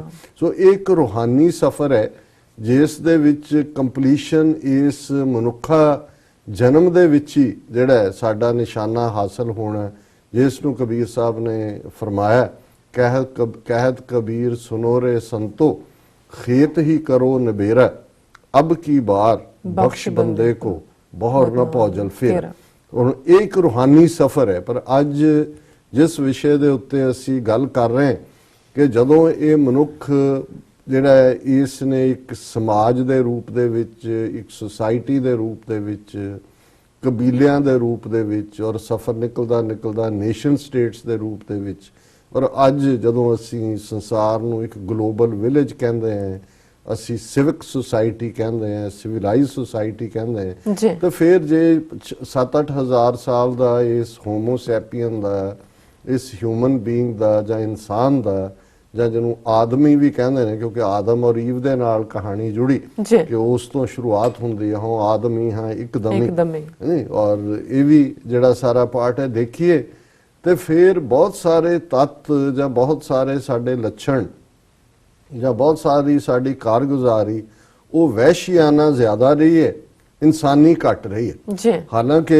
ਅਸੀਂ ਜਦੋਂ ਅੱਜ ਵੀ ਅੰਗਰੇਜ਼ੀ 'ਚ ਐਕਸਪ੍ਰੈਸ਼ਨ ਹੁੰਦੀ ਹੈ ਜੀ ਰੂਲ ਆਫ ਦਾ ਜੰਗਲ, ਕਿ ਵੀ ਉੱਥੇ ਕੀ ਹੈ ਜੀ ਜੰਗਲ ਦਾ ਰਾਜ ਹੈ। ਜੀ ਹੁਣ ਜੰਗਲ ਦੇ ਵਿੱਚ ਕੀ ਹੁੰਦਾ ਹੈ, ਕਿਉਂ ਜੰਗਲ ਦਾ ਰਾਜ ਹੈ ਜੀ, ਮਾਈਟ ਇਜ਼ ਰਾਈਟ, ਕਿ ਉੱਥੇ ਜਿਹੜਾ ਤਾਕਤਵਰ ਜਾਨਵਰ ਹੈ ਉਹ ਦੂਸਰੇ ਦੇ ਉੱਤੇ ਹਾਵੀ ਹੁੰਦਾ ਹੈ। ਜੀ ਪਰ ਮੈਂ ਬਹੁਤ ਵਾਰ ਦੇਖਦਾ ਕਿ ਸਾਡੀ ਸੁਸਾਇਟੀ ਅੱਜ ਭਾਵੇਂ ਅਸੀਂ 2018 ਦੇ ਸਾਲ 'ਚ ਜਾਂ 17ਵੇਂ ਵਰ੍ਹੇ ਦੀ ਗੱਲ ਕਰ ਰਹੇ ਹਾਂ ਯੂਐਨ ਚਾਰਟਰ ਤੋਂ ਬਾਅਦ, ਜੀ ਜੰਗਲ ਦੇ ਵਿੱਚ ਮਾਈਟ ਇਜ਼ ਰਾਈਟ ਨਹੀਂ ਹੈ। ਜੰਗਲ ਦੇ ਵਿੱਚ ਤਾਂ ਇੱਕ ਕੋਐਗਜ਼ਿਸਟੈਂਸ ਦਾ ਰਾਜ ਹੈ। ਅਦਰਵਾਈਜ਼ ਸ਼ੇਰ ਜਿਹੜਾ ਹੈ ਉਹ 1 ਮਹੀਨੇ ਦੇ ਵਿੱਚ ਵੀ ਸਾਰੇ ਜੰਗਲ ਦੇ ਬਾਕੀ ਜਾਨਵਰ ਮਾਰਦੇ, ਜੀ। ਚੀਤਾ ਮਾਰਦੇ, ਪੈਂਥਰ ਮਾਰਦੇ, ਬਘਿਆੜ ਮਾਰਦੇ, ਜਿੰਨੇ ਨੇ ਸਾਰੇ। ਪਰ ਉਹ ਉਦੋਂ ਹੀ ਦੂਜੇ ਜਾਨਵਰ ਤੇ ਹਮਲਾ ਕਰਦੇ ਨੇ ਜਦੋਂ ਭੁੱਖੇ ਹੁੰਦੇ ਨੇ। ਜੀ ਔਰ ਜੀਵਾਂ ਦਾ ਆਹਾਰ ਜੀਵ ਹੈ, ਉਹ ਉਹਨਾਂ ਦੀ ਜਿਹੜੀ ਬਿਲਟ ਅਪ ਹੈ ਉਹ ਇਸ ਕਿਸਮ ਦੀ ਹੈ ਵੀ ਉਹਨਾਂ ਦੀ ਖੁਰਾਕ ਹੈ। ਖੁਰਾਕ ਹੈ। ਔਰ ਉਹ ਸ਼ੌਕ ਦੇ ਲਈ, ਕੋਈ ਇਹ ਨਹੀਂ ਹੈ ਵੀ ਸ਼ੇਰ ਨੂੰ ਸ਼ੌਕ ਚੜਿਆ ਵੀ ਉਹਨੇ ਸ਼ਿਕਾਰ ਕਰਨਾ ਹੈ। ਜੀ ਸ਼ੇਰ ਜਾਂ ਸ਼ੇਰਨੀ ਸ਼ਿਕਾਰ ਕਰਦੇ ਨੇ ਸਿਰਫ ਤੇ ਸਿਰਫ ਫੂਡ ਦੇ ਲਈ, ਔਰ ਇਹੀ ਪੈਟਰਨ ਸਾਰੇ ਜਾਨਵਰਾਂ 'ਚ ਹੈ। ਜੀ ਸੋ ਜ਼ਾਹਰਾ ਤੌਰ ਤੇ ਜਿਹਨੂੰ ਅਸੀਂ ਜੰਗਲ ਦਾ ਰਾਜ ਕਹਿੰਦੇ ਆ, ਉਹਨਾਂ ਦੇ ਵਿੱਚ ਤਾਂ ਨੇਮ ਹੈ ਕਿ ਉਹਨਾਂ ਨੇ ਸਿਰਫ ਭੁੱਖ ਦੇ ਲਈ, ਉਹਦੇ 'ਚ ਜ਼ਾਹਰ ਹੈ ਜਿਹੜਾ ਜ਼ਿਆਦਾ ਤਾਕਤਵਰ ਹੈ ਉਹ ਦੂਸਰੇ ਨੂੰ ਢਾਉਂਦਾ ਹੈ, ਉਸ ਨੂੰ ਖਾਂਦਾ ਹੈ। ਜੀ ਲੇਕਿਨ ਇਸ ਤੋਂ ਬਿਯੋਂਡ ਕਿਲਿੰਗ ਉਹਨਾਂ ਦੀ ਸਪੋਰਟ ਨਹੀਂ ਹੈ, ਉਹਨਾਂ ਦੀ ਖੇਡ ਨਹੀਂ ਹੈ, ਉਹਨਾਂ ਦਾ ਸ਼ੌਕ ਨਹੀਂ ਹੈ। ਜੀ ਔਰ ਕੋਐਗਜ਼ਿਸਟ ਕਰਦੇ ਨੇ। ਕਈ ਵਾਰੀ ਜਦੋਂ ਤੁਸੀਂ ਡਿਸਕਵਰੀ ਚੈਨਲ ਜਾਂ ਦੂਸਰੇ ਦੇਖੋ ਵੀ ਨਾਲ ਹੀ ਲੰਘ ਰਹੇ ਹੁੰਦੇ, ਜਦੋਂ ਭੁੱਖੇ ਨਹੀਂ ਹੁੰਦੇ, ਕੋਈ ਕਿਸੇ ਨੂੰ ਪੈਂਦਾ ਹੀ ਨਹੀਂ ਹੈ, ਕੋਈ ਕੁਛ ਨਹੀਂ ਕਹਿੰਦਾ। ਉਹ ਸਾਰੇ ਇੱਕੋ ਹੀ ਘਾਟ ਤੇ ਪਾਣੀ ਪੀਣ ਵਾਂਗ ਵੀ ਹੁੰਦੇ ਨੇ। ਜੀ ਲੇਕਿਨ ਇਸ ਦੇ ਉਲਟ ਇਸ ਮਨੁੱਖੀ ਸਮਾਜ ਨੇ, ਕਬੀਲਿਆਂ ਨੇ ਜਿੰਨਾ ਖੂਨ ਖਰਾਬਾ ਮਨੁੱਖੀ ਇਤਿਹਾਸ 'ਚ ਕੀਤਾ, ਅਸੀਂ ਸਭ ਤੋਂ ਬਦਤਰ ਜਾਨਵਰ ਹੈ ਇਸ ਪਲੈਨਟ ਦੇ ਉੱਤੇ। ਜੀ ਔਰ ਕਹਿਣ ਨੂੰ ਅਸੀਂ ਕਹੀ ਜਾਈਏ ਨਿਊ ਮਿਲੇਨੀਅਮ, ਨਿਊ ਸੈਂਚੁਰੀ, ਔਰ ਜੇ ਕਿਲਿੰਗਸ ਦੀ ਵੀ ਗੱਲ ਕਰਨੀ ਹੋਏ, ਮਨੁੱਖ ਹੀ ਮਨੁੱਖ ਦਾ ਵੈਰੀ ਹੈ। ਬਿਲਕੁਲ ਦੁਨੀਆ ਦੇ ਵਿੱਚ ਜਿੰਨੀਆਂ ਕੋਈ ਜੰਗਲ ਦੇ ਜਾਨਵਰਾਂ ਨੇ ਤਾਂ ਬੰਬ ਔਰ ਡਾਇਨਾਮਾਈਟ ਨਹੀਂ ਔਰ ਬਣਾਏ। ਐਟਮ ਤੇ ਦੂਜੇ ਕੋਈ ਇਜਾਤ ਨਹੀਂ ਕੀਤੇ। ਜੀ ਅਸੀਂ ਰਾਦਰ ਡੀਫੋਰੈਸਟੇਸ਼ਨ ਕਰਕੇ, ਉਹਨਾਂ ਦੇ ਘਰ ਕਾਟ ਜਾੜ ਕੇ, ਉਹ ਤਾਂ ਈਵਨ ਕੋਈ ਜਾਨਵਰ ਇਨਕਲੂਡਿੰਗ ਸੱਪ, ਜੀ ਜਿਹਦਾ ਇੱਕ ਮੈਂਸ਼ਨ ਹੀ ਖੌਫ ਪੈਦਾ ਕਰ ਦਿੰਦਾ ਹੈ। ਇਹਦੇ ਤੇ ਬੜੀਆਂ ਕਨਵਿੰਸਿੰਗ ਰਿਸਰਚਸ ਨੇ ਕਿ ਸੱਪ ਜਿਹੜਾ ਹੈ ਉਹ ਕੋਈ ਡੰਗ ਮਾਰ ਕੇ ਕਿਸੇ ਦਾ ਕੋਈ ਖੂਨ ਨਹੀਂ ਚੂਸਦਾ ਹੈ। ਜੀ ਸੱਪ ਡੰਗ ਉਦੋਂ ਹੀ ਮਾਰਦਾ ਹੈ ਜਦੋਂ ਉਹਨੂੰ ਇਹ ਫੀਅਰ ਹੁੰਦਾ ਹੈ ਵੀ ਤੁਸੀਂ ਉਹਦੇ ਤੇ ਹਮਲਾ ਕਰਨ ਲੱਗੇ। ਅਦਰਵਾਈਜ਼ ਕਿੰਨੀਆਂ ਕਹਾਣੀਆਂ ਨੇ ਵੀ ਸੱਪ ਬੱਚੇ ਨਾਲ ਖੇਡ ਰਿਹਾ ਹੈ ਜਾਂ ਲਿਪਟਿਆ ਹੋਇਆ ਹੈ ਜਾਂ ਦੂਜਾ ਹੈ, ਔਰ ਉਹ ਨਾਰਮਲ ਹੈ ਉਹਨਾਂ ਨੂੰ, ਕਿਉਂਕਿ ਉਹਦੇ ਤੋਂ ਖੌਫ ਨਹੀਂ ਹੁੰਦਾ ਕਿ ਵੀ ਜਦੋਂ ਤੁਸੀਂ ਉਹਨੂੰ ਇਹ ਲੱਗਦਾ ਹੈ ਕਿ ਵੀ ਤੁਸੀਂ ਉਹਨੂੰ ਮਾਰਨਾ ਹੈ, ਭਾਵੇਂ ਤੁਸੀਂ ਨਾਰਮਲ ਪੈਰ ਹੀ ਤੁਹਾਡਾ ਆ ਜਾਏ ਉਹਦੇ ਤੋਂ, ਉਹਨੂੰ ਲੱਗੇ ਵੀ ਮੈਨੂੰ ਮਾਰਨ ਲੱਗਾ, ਉਹ ਉਦੋਂ ਹੀ ਡੰਗ ਮਾਰੇਗਾ। ਜੀ ਹੁਣ ਉਹਨਾਂ ਦਾ ਤਾਂ ਜਿਹੜਾ ਈਵਨ ਇਸ ਕਿਸਮ ਦਾ ਅਟੈਕ ਵੀ ਆ ਉਹ ਵੀ ਪ੍ਰੀਵੈਂਟਿਵ ਹੈ। ਬਿਲਕੁਲ ਪਰ ਅਸੀਂ ਤਾਂ ਹੱਕ ਖੋਹਣ ਲਈ ਅਟੈਕ ਕਰਦੇ। ਜੀ ਸਾਰੀ ਮਨੁੱਖੀ ਹਿਸਟਰੀ 'ਚ ਕਬੀਲੇ ਦੂਜਿਆਂ ਦੇ ਖਿਲਾਫ ਕਿਵੇਂ ਉਹਨਾਂ ਨੂੰ ਮਿਟਾਇਆ, ਉਹਨਾਂ ਦੀਆਂ ਔਰਤਾਂ ਨੂੰ ਲੁੱਟ ਦਾ ਮਾਲ ਸਮਝਿਆ। ਔਰ ਇਹ ਗੱਲ ਕੋਈ ਕਬੀਲਿਆਂ ਤੱਕ ਨਹੀਂ ਹੈ ਕਿ ਜੀ ਜੇ ਅਸੀਂ ਈਵਨ 20ਵੀਂ ਸਦੀ ਦੇ ਵਿੱਚ ਦੇਖੀਏ, ਜਿੱਥੇ 2 ਵੱਡੇ ਸੰਸਾਰ ਯੁੱਧ ਹੋਏ, ਅੱਜ ਯੂਰਪ ਔਰ ਸਭ ਤੋਂ ਪਹਿਲਾਂ ਇੰਡਸਟਰੀਅਲਾਈਜ਼ ਯੂਰਪ ਹੋਇਆ, ਬੜੇ ਆਪਣੇ ਆਪ ਨੂੰ ਤਰੱਕੀ ਯਾਫਤਾ ਔਰ ਦੂਜਿਆਂ ਨੂੰ ਕਮ ਅਕਲ ਔਰ ਅਨਸਿਵਲਾਈਜ਼ਡ ਔਰ ਬੇਤਹਿਜ਼ੀਬੇ ਔਰ ਬੇਤਮੀਜ਼ੇ ਕਹਿੰਦੇ ਨੇ। ਲੇਕਿਨ ਜੇ ਅਸੀਂ ਦੇਖੀਏ ਦੋਨੋਂ ਵੱਡੇ ਜਿਹੜੇ ਸੰਸਾਰ ਜੰਗ ਨੇ, ਫਸਟ ਵਰਲਡ ਵਾਰ 1914 ਤੋਂ 1919 ਔਰ ਸੈਕੰਡ ਵਰਲਡ ਵਾਰ 1939 ਤੋਂ 1945, ਕਿੱਥੇ ਲੜੇ, ਕਿਹਨੇ ਸ਼ੁਰੂ ਕੀਤੇ? ਉਹੀ ਯੂਰਪ ਦੀਆਂ ਤਾਕਤਾਂ ਜਿਹੜੀਆਂ ਯੂਰਪੀਅਨ ਯੂਨੀਅਨ ਬਣਾ ਕੇ ਬੈਠੀਆਂ, ਉਹੀ ਇੰਗਲੈਂਡ ਹੈ, ਉਹੀ ਫਰਾਂਸ ਹੈ, ਉਹੀ ਜਰਮਨ ਹੈ, ਔਰ ਉਹੀ ਸਾਰੇ ਜਿਹੜਾ ਇਹਨਾਂ ਦਾ ਉਸ ਕਿਸਮ ਦਾ ਜਿਹੜਾ ਐਕਸਪੈਂਸ਼ਨਿਸਟ ਡਿਜ਼ਾਈਨਸ ਨੇ, ਜਿਹਨਾਂ 'ਚ ਫਿਰ ਏਸ਼ੀਆ ਦੀਆਂ ਵੀ ਤਾਕਤਾਂ, ਉਹ ਜਾਪਾਨ ਹੋਏ ਜਾਂ ਦੂਜੀਆਂ ਹੋਣ, ਉਹ ਵੀ ਰਲਦੀਆਂ ਗਈਆਂ, ਜਾਂ ਆਟੋਮਨ ਐਮਪਾਇਰ ਉਹ ਵੀ ਯੂਰਪੀਅਨ 'ਚ ਚਲਾ ਜਾਂਦਾ, ਟਰਕੀ ਯੂਰਪ ਦੇ ਵਿੱਚ। ਸੋ ਇਸ ਸਾਰੇ ਪਾਰਟ 'ਚ ਕਰੋੜਾਂ ਲੋਕ ਸੰਸਾਰ ਜੰਗਾਂ ਦੇ ਵਿੱਚ ਮਾਰੇ ਗਏ, ਔਰ ਜਿਹੜੇ ਵਿਦਨ ਮੁਲਕਾਂ ਦੀ ਵਾਇਲੈਂਸ ਚੱਲਦੀ ਰਹੀ ਹੈ ਇਸ ਸਾਰੇ ਪੀਰੀਅਡ 'ਚ, ਉਹਦਾ ਤਾਂ ਜ਼ਿਕਰ ਵੀ ਨਾ ਕਰੀਏ, ਉਹ ਤਾਂ ਕਿੰਨੇ। ਲੇਕਿਨ ਇਹਦੇ 'ਚ ਕੋਈ ਸ਼ੱਕ ਨਹੀਂ ਹੈ ਕਿ ਦੂਸਰੇ ਸੰਸਾਰ ਯੁੱਧ ਤੋਂ ਬਾਅਦ ਜਿਹਦੇ 'ਚ ਕਿ ਕਰੋੜਾਂ ਲੋਕ ਮਾਰੇ ਗਏ, ਇੱਕ ਜਿਹੜੀ ਵਿਚਾਰ ਐਮਰਜ ਹੋਈ ਜਿਵੇਂ ਨੈਵਰ ਅਗੇਨ, ਕਿ ਜੀ ਦੁਬਾਰਾ ਨਾ ਹੋਏ, ਹੋਲੋਕਾਸਟ ਦੀ ਅਸੀਂ ਗੱਲ ਕਰਦੇ ਹਾਂ, ਨਸਲਕੁਸ਼ੀਆਂ ਦੀ ਗੱਲ ਕਰਦੇ ਹਾਂ। ਪਰ ਦੇਖਣਾ ਇਹ ਹੈ ਵੀ ਇਹਨਾਂ 70 ਵਰ੍ਹਿਆਂ ਦੇ ਵਿੱਚ ਅਸੀਂ ਕਿੱਥੇ ਖੜੇ।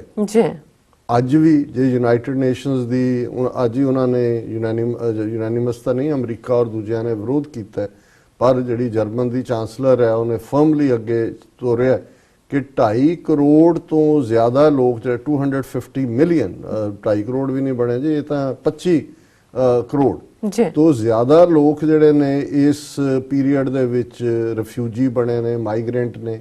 ਕੀ ਸੈਂਟਰਲ ਏਸ਼ੀਆ ਦੇ ਵਿੱਚ ਹੋਇਆ ਹੈ, ਕੀ ਜਿਹੜਾ ਮਿਡਲ ਈਸਟ ਦੇ ਵਿੱਚ ਉਹ ਸੀਰੀਆ ਹੋਏ, ਇਰਾਕ ਹੋਏ। ਔਰ ਜੇ ਅਸੀਂ ਸੈਕੰਡ ਵਰਲਡ ਵਾਰ ਤੋਂ ਬਾਅਦ ਦੇ ਦੌਰ ਦੇ ਵਿੱਚ ਦੇਖੀਏ ਜੀ ਤੇ ਉਹਨਾਂ ਦੀ ਗਿਣਤੀ ਕਰੀਏ ਤਾਂ ਮੈਂ ਸਮਝਦਾ ਵੀ ਜ਼ਿਆਦਾ ਲੋਕ ਇਸ ਦੌਰ ਦੇ ਵਿੱਚ ਜੇ ਉਹਨਾਂ ਦੀ ਗਿਣਤੀ ਕੀਤੀ ਜਾਏ, ਜਿੰਨੇ ਕ੍ਰਾਈਸਿਸ ਭਾਵੇਂ ਵਰਲਡ ਵਾਰ ਨਹੀਂ ਹੋਇਆ ਜੀ ਔਰ ਇਹ ਯੂਨਾਈਟਿਡ ਨੇਸ਼ਨ ਦੂਸਰੇ ਸੰਸਾਰ ਯੁੱਧ ਤੋਂ ਬਾਅਦ ਹੀ ਲੀਗ ਆਫ ਨੇਸ਼ਨਸ ਜੋ ਯੂਨਾਈਟਿਡ ਨੇਸ਼ਨਸ ਆਰਗੇਨਾਈਜੇਸ਼ਨ ਬਣੀ UN ਹੁਣ ਉਹਦੇ ਨਾਲ ਉਹ ਉੱਡ ਗਿਆ, ਇਕੱਲਾ UN ਕਹਿੰਦੇ ਨੇ। ਜੀ ਪਰ ਜੇ ਇਸ ਸਾਰੇ ਪੀਰੀਅਡ ਦੇ ਅਸੀਂ ਮਿਲੀਅਨਸ ਐਂਡ ਮਿਲੀਅਨਸ ਕਿਲਿੰਗਸ ਦੇਖੀਏ, Korea, Vietnam, Cambodia, Angola, Bosnia, Kosovo, Rwanda, Algeria, Sudan, Tibet, Afghanistan, Sri Lanka, ਫਲਸਤੀਨ, Khalistan, Kashmir, Nagaland, Assam, Manipur, Northern Ireland, El Salvador, Nicaragua, Chechnya, Myanmar, Syria. जी और ये सारे च देखिए तो इन्हों जे दोनों संसार जंगां च जिन्ने लोग मारे गए उन्हां दी गिणती मिला लईए तो इन्हां मुल्कां दे विच जां इन्हां थावां दे उत्ते ज़्यादा लोग मारे गए ने जी। इन्हां 70 वरियां च। और इस दे बावजूद अज जे असीं देखिए तो वो जिहा ही माहौल किसी ना किसी तरीके नाल जारी है। पर फिर भी ਜਦੋਂ ਅਸੀਂ ਕਹਿੰਦੇ ਆ ਟੂ ਮੇਕ ਏ ਡੈਂਟ, ਇੱਕ ਚਿੱਬ ਪਾ ਦੇਣਾ, ਯੂਨਾਈਟਿਡ ਨੇਸ਼ਨਸ ਆਰਗੇਨਾਈਜੇਸ਼ਨ ਜਿਹਨੂੰ ਬਣਾਇਆ ਗਿਆ UN ਹੈ, 3 ਬਿਲੀਅਨ ਤੋਂ ਜ਼ਿਆਦਾ ਦਾ ਇਹਦਾ ਬਜਟ ਹੈ। ਔਰ ਜਿਹੜੀ ਇੱਕ ਵੱਡੀ ਸਕਸੈਸ ਮੈਂ ਸਮਝਦਾ ਉਹ ਅਸੀਂ 10 ਦਸੰਬਰ 1948 ਦਾ ਚਾਰਟਰ ਆਫ ਹਿਊਮਨ ਰਾਈਟਸ, ਮਨੁੱਖੀ ਹੱਕਾਂ ਦਾ ਚਾਰਟਰ ਜਾਂ ਮਨੁੱਖੀ ਹੱਕਾਂ ਦਾ ਐਲਾਨਨਾਮਾ, ਉਸ ਦੇ ਵਿੱਚ ਜਿੱਥੇ ਤੁਹਾਡੇ ਧਾਰਮਿਕ, ਸਮਾਜਿਕ, ਆਰਥਿਕ ਦੂਸਰੇ ਹੱਕਾਂ ਨੂੰ ਮੰਨਿਆ ਗਿਆ, ਉੱਥੇ ਰਾਈਟ ਆਫ ਸੈਲਫ ਡਿਟਰਮੀਨੇਸ਼ਨ, ਸਵੈ ਨਿਰਣੇ ਦਾ ਹੱਕ ਕਿ ਆਪਣੀ ਕਿਸਮਤ ਤੁਸੀਂ ਆਪ ਘੜਨੀ ਹੈ, ਇਸ ਦਾ ਹੱਕ ਜਿਹੜਾ ਹੈ ਉਹ ਵੀ ਉਸ ਦਿੱਤਾ ਗਿਆ। ਔਰ ਉਸ ਹੱਕ ਦੇ ਉੱਤੇ ਹੀ ਅਸੀਂ ਗੱਲ ਵੀ ਕਰਾਂਗੇ ਕਿਉਂਕਿ ਸਾਡੀਆਂ ਇਸ ਸਟਰਗਲ ਜਾਂ ਦੁਨੀਆ ਦੀਆਂ ਆਜ਼ਾਦੀ ਲਹਿਰਾਂ ਉਹ ਇਸ ਦੇ ਉੱਤੇ ਹੀ ਖੜੀਆਂ ਨੇ। ਔਰ ਫਿਰ ਇਹ ਜਿਹੜਾ ਦਿਨ ਮਨਾਇਆ ਜਾਂਦਾ ਹੈ ਮਨੁੱਖੀ ਹੱਕਾਂ ਦਾ, ਹਰ ਸਾਲ ਇਸ ਦਾ ਇੱਕ ਥੀਮ ਹੁੰਦਾ ਹੈ। ਔਰ ਜਿਹੜਾ 2018 ਚ UN ਹਿਊਮਨ ਰਾਈਟਸ ਡੇ ਦਾ ਥੀਮ ਹੈ stand up for human rights, ਕਿ ਮਨੁੱਖੀ ਹੱਕਾਂ ਦੇ ਲਈ ਖਲੋ। ਸੋ ਜ਼ਾਹਰ ਹੈ ਵੀ ਅਸੀਂ ਵੀ ਇਸ ਥੀਮ ਨੂੰ ਐਂਡੋਰਸ ਕਰਦੇ ਹਾਂ ਔਰ ਆਪਣੇ ਭਰਾਵਾਂ ਭੈਣਾਂ ਨੂੰ, ਬੱਚੇ ਬੱਚੀਆਂ ਨੂੰ ਜਿਹੜੇ ਇਸ ਪ੍ਰੋਗਰਾਮ ਰਾਹੀਂ ਜੁੜੇ ਨੇ, ਦੇਖਦੇ ਨੇ, ਅਸੀਂ ਸਮਝਦੇ ਹਾਂ ਕਿ ਆਪਣੇ ਫਰਜ਼ ਨੂੰ ਪਛਾਣੋ and stand up for human rights. ਫਿਰ ਅਸੀਂ ਇਹ ਸਾਰੇ ਚੋਰੀ ਇਸ ਵਿਸ਼ੇ ਦੇ ਉੱਤੇ ਹੀ ਅੱਜ ਵੰਗਾਰ ਪੰਜਾਬੀ ਦਾ ਜਿਹੜਾ ਬੜਾ ਮਸ਼ਹੂਰ ਔਰ ਪੰਥਕ ਮੈਗਜ਼ੀਨ ਹੈ ਅੰਮ੍ਰਿਤਸਰ ਤੋਂ ਪਬਲਿਸ਼ ਹੁੰਦਾ, ਉਸ ਦੇ ਐਡੀਟਰ ਬਲਜੀਤ ਸਿੰਘ ਜਿਹੜੇ ਨੇ ਉਹ 9:30 ਤੋਂ 10 ਦੇ ਪ੍ਰੋਗਰਾਮ 'ਚ ਮਨੁੱਖੀ ਹੱਕਾਂ ਦੇ ਉੱਤੇ ਹੀ ਗੱਲ ਕਰਨਗੇ ਔਰ ਉਹ ਸਪੈਸੀਫਿਕ ਪੰਜਾਬ ਦੇ ਇਸ਼ੂ ਕਵਰ ਕਰਨਗੇ। ਸੋ ਮੈਂ ਇਸ ਬਾਰੇ ਵੇਰਵੇ ਵਿੱਚ ਨਹੀਂ ਜਾਵਾਂਗਾ। ਔਰ ਆਲਰੇਡੀ ਇਸ ਮੁੱਦੇ ਦੇ ਉੱਤੇ ਦਲ ਖਾਲਸਾ ਵੱਲੋਂ ਜ਼ੋਰਦਾਰ ਜਿਹੜਾ ਹੈ ਉਹ ਪ੍ਰੋਟੈਸਟ ਮਾਰਚ ਬਠਿੰਡੇ ਦੇ ਵਿੱਚ ਕੀਤਾ ਗਿਆ, ਜਿਹਦੇ ਵਿੱਚ ਵੱਡੀ ਗਿਣਤੀ 'ਚ ਜਿਹੜੇ ਯੰਗ ਐਕਟਿਵਿਸਟ ਨੇ ਉਹ ਸ਼ਾਮਲ ਹੋਏ। ਔਰ ਕਸ਼ਮੀਰ ਦੇ ਵਿੱਚ ਇਸ ਮੁੱਦੇ ਦੇ ਉੱਤੇ ਅਸੀਂ ਦੂਸਰੇ ਸੈਗਮੈਂਟ 'ਚ ਗੱਲ ਕਰਾਂਗੇ ਕਿ ਇਮਰਾਨ ਖਾਨ ਸਾਹਿਬ ਨੇ ਬੜੀ ਫਰਮਲੀ ਜਿਹੜਾ ਪਾਕਿਸਤਾਨ ਤੋਂ ਕਸ਼ਮੀਰੀਆਂ ਦੇ ਹੱਕ ਦੇ ਵਿੱਚ ਰਾਈਟ ਆਫ ਸੈਲਫ ਡਿਟਰਮੀਨੇਸ਼ਨ ਔਰ ਪੋਲੀਟੀਕਲ, ਮੋਰਲ, ਡਿਪਲੋਮੈਟਿਕ ਸਪੋਰਟ ਦੀ ਗੱਲ ਕੀਤੀ ਹੈ। ਔਰ ਇਹ ਦੁਨੀਆ ਦੇ ਵਿੱਚ ਵੀ ਹੋਰ ਬਹੁਤ ਸਾਰੀ ਥਾਂ ਤੇ UN 'ਚ ਵੀ ਅੱਜ ਫੰਕਸ਼ਨ ਸਨ, ਬਹੁਤ ਸਾਰੀਆਂ ਥਾਵਾਂ ਤੇ ਮਾਰਚ, ਬੱਚੇ ਬੱਚੀਆਂ, ਔਰ ਇਸ ਸਾਰੇ ਦੇ ਉੱਤੇ ਬਹੁਤ ਜਿਹੜੀ ਹੈ ਚਾਰ ਚੁਫੇਰੇ ਗੱਲ ਹੋਈ ਹੈ। ਔਰ ਮੈਂ ਦੇਖਦਾ ਕਿ ਹਰ ਸਾਲ ਅਵੇਅਰਨੈਸ ਵੱਧਦੀ ਜਾਂਦੀ ਹੈ, ਜਿਹੜਾ ਅੱਗੇ ਕਦੇ ਨਹੀਂ ਸੀ ਹੁੰਦਾ, ਬਹੁਤਿਆਂ ਨੂੰ ਪਤਾ ਵੀ ਨਹੀਂ ਸੀ ਹੁੰਦਾ। ਅਸੀਂ 1992-93 ਚ ਹੁਣ ਤਾਂ ਇਹ ਇੱਥੇ ਵੀ ਰੁਝਾਨ ਘਟ ਗਿਆ। ਪਹਿਲੇ ਜਿਹੜੇ 2 ਪ੍ਰੋਟੈਸਟ ਮੈਂ ਰਿਕਮੈਂਡ ਕੀਤੇ ਸੀ ਕਿ ਜਿਹੜੇ ਸਾਡੇ ਪਰਮਾਨੈਂਟ ਹੁੰਦੇ ਰਹਿਣੇ ਚਾਹੀਦੇ ਨੇ ਔਰ ਹੁੰਦੇ ਵੀ ਰਹੇ ਕਾਫੀ ਦੇਰ, ਇੱਕ ਜੂਨ 84 ਦਾ ਘੱਲੂਘਾਰ ਹੈ ਔਰ ਇੱਕ 10 ਦਸੰਬਰ ਦਾ ਹਿਊਮਨ ਰਾਈਟਸ ਡੇ। ਫਿਰ ਇਹ ਵੀ ਰਿਹਾ ਕਿਉਂਕਿ ਇਸ ਦਿਨ ਨੂੰ Amnesty International, Human Rights Watch, candle light vigils ਕਰਕੇ ਮਨਾਉਂਦੇ ਨੇ, ਅਸੀਂ ਉਹਨਾਂ ਦੇ ਨਾਲ ਵੀ ਜੁਆਇਨ ਕਰਦੇ ਰਹੇ। ਔਰ 10 ਦਸੰਬਰ ਨੂੰ ਕਈ ਸਾਲ ਜਿਹੜਾ ਹੈ ਉਹ UN ਦੇ ਬਾਹਰ ਪ੍ਰੋਟੈਸਟ ਹੁੰਦਾ ਰਿਹਾ। ਪਰ ਹੁਣ ਕਿਉਂਕਿ ਇੰਨੇ ਪ੍ਰੋਟੈਸਟ ਹੋਰ ਹੁੰਦੇ ਨੇ, ਇੰਨੇ ਪ੍ਰੋਗਰਾਮ ਹੋਰ ਨੇ, ਹੌਲੀ ਇਹ ਚਾਰਟਰ ਤੋਂ ਜਿਹੜਾ ਹੈ ਸਿੱਖ ਕੌਮ ਦੇ ਮਾਈਨਸ ਹੋਇਆ। ਪਰ ਪੰਜਾਬ ਦੇ ਵਿੱਚ ਵੀ ਜਿਹੜੀਆਂ ਧਿਰਾਂ ਨੇ ਮਨੁੱਖੀ ਹੱਕਾਂ ਦੇ ਲੰਬਰਦਾਰ ਨੇ ਔਰ UN ਨੇ ਵੀ, ਜਿੱਥੇ ਬਾਕੀ ਰਿਪੋਰਟਸ ਭਾਰਤ ਦੇ ਵਿੱਚ ਜਿਵੇਂ ਹਿਊਮਨ ਰਾਈਟਸ ਐਕਟਿਵਿਸਟ ਦੀ ਹਰਾਸਮੈਂਟ ਹੋ ਰਹੀ ਹੈ, ਉਹ ਸਾਰੇ ਦੇ ਉੱਤੇ ਵੀ ਜਿਹੜਾ ਉਹ ਰੈਜ਼ੋਲੂਸ਼ਨ ਕੀਤਾ। ਔਰ ਜਿਵੇਂ ਮੈਂ ਕਿਹਾ ਕਿ ਇਹ ਜਿਹੜਾ ਲਗਭਗ 2.5 ਕਰੋੜ ਲੋਕ ਜਿਹੜੇ ਨੇ ਉਹਨਾਂ ਦੇ ਹੱਕ ਦੇ ਵਿੱਚ ਕਿ ਜੇ ਇਲੀਗਲ ਇਮੀਗ੍ਰੇਸ਼ਨ ਨੂੰ, ਕਿਉਂਕਿ ਜਦੋਂ ਅਸੀਂ ਦੇਖਦੇ ਹਾਂ ਕਿ ਇੱਕ ਜਿਹੜਾ ਪੋਪੂਲਿਸਟ ਮਾਹੌਲ ਬਣਿਆ ਹੋਇਆ ਹੈ ਉਹ ਟਰੰਪ ਵੱਲੋਂ ਹੋਏ ਅਮਰੀਕਾ 'ਚ ਕਿ ਜੀ ਅਸੀਂ ਮੈਕਸੀਕੋ ਦੇ ਨਾਲ ਕੰਧ ਬਣਾ ਦੇਣੀ ਹੈ, ਆਉਣ ਨਹੀਂ ਦੇਣਾ ਹੈ। ਜਿਹੜੇ ਹੋਰ ਡਿਟੇਨੀਜ਼ ਨੇ ਜਿੱਥੇ ਉਹਨਾਂ ਨੂੰ ਰੱਖਦੇ ਨੇ ਉਹਨਾਂ ਦੇ ਨਾ ਬੌਂਡ ਹੁੰਦੇ ਨੇ ਨਾ ਕੋਈ ਪ੍ਰੋਪਰ ਹੈ। ਇਸੇ ਤਰ੍ਹਾਂ ਯੂਰਪ ਦੇ ਵਿੱਚ ਵੀ ਇਹ ਮਾਹੌਲ ਕਿ ਜੀ ਇਹ ਰਿਫਿਊਜੀ ਨਹੀਂ ਆਣੇ ਚਾਹੀਦੇ।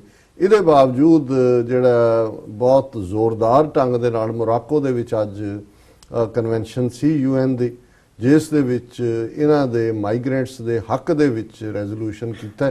ਬੇਸ਼ੱਕ ਅਮਰੀਕਾ ਔਰ ਆਸਟ੍ਰੇਲੀਆ ਔਰ ਇਹਨਾਂ ਦੇ ਕੋਈ ਪਿਛਲਾ 8-10 ਦੇਸ਼ ਜਿਹੜੇ ਨੇ ਉਹਨਾਂ ਨੇ ਬਾਈਕਾਟ ਕੀਤਾ, ਲੇਕਿਨ 150 ਦੇਸ਼ਾਂ ਨੇ ਇਸ ਰੈਜ਼ੋਲੂਸ਼ਨ ਨੂੰ ਪਾਸ ਕੀਤਾ। ਔਰ ਅਸੀਂ UN ਨੂੰ ਮੁਬਾਰਕਬਾਦ ਦਿੰਦੇ ਹਾਂ ਕਿ ਇਸ ਸਾਰੇ ਦੇ ਬਾਵਜੂਦ ਕਿ ਇੱਕ ਬੜੀ ਨੈਗੇਸ਼ਨ ਰਿਫਿਊਜੀ ਇਸ਼ੂ ਤੇ ਹੋ ਰਹੀ ਹੈ, ਉਹਨਾਂ ਨੇ ਇਸ ਬੋਲਡ ਸਟੈਪ ਨੂੰ ਲਿਆ।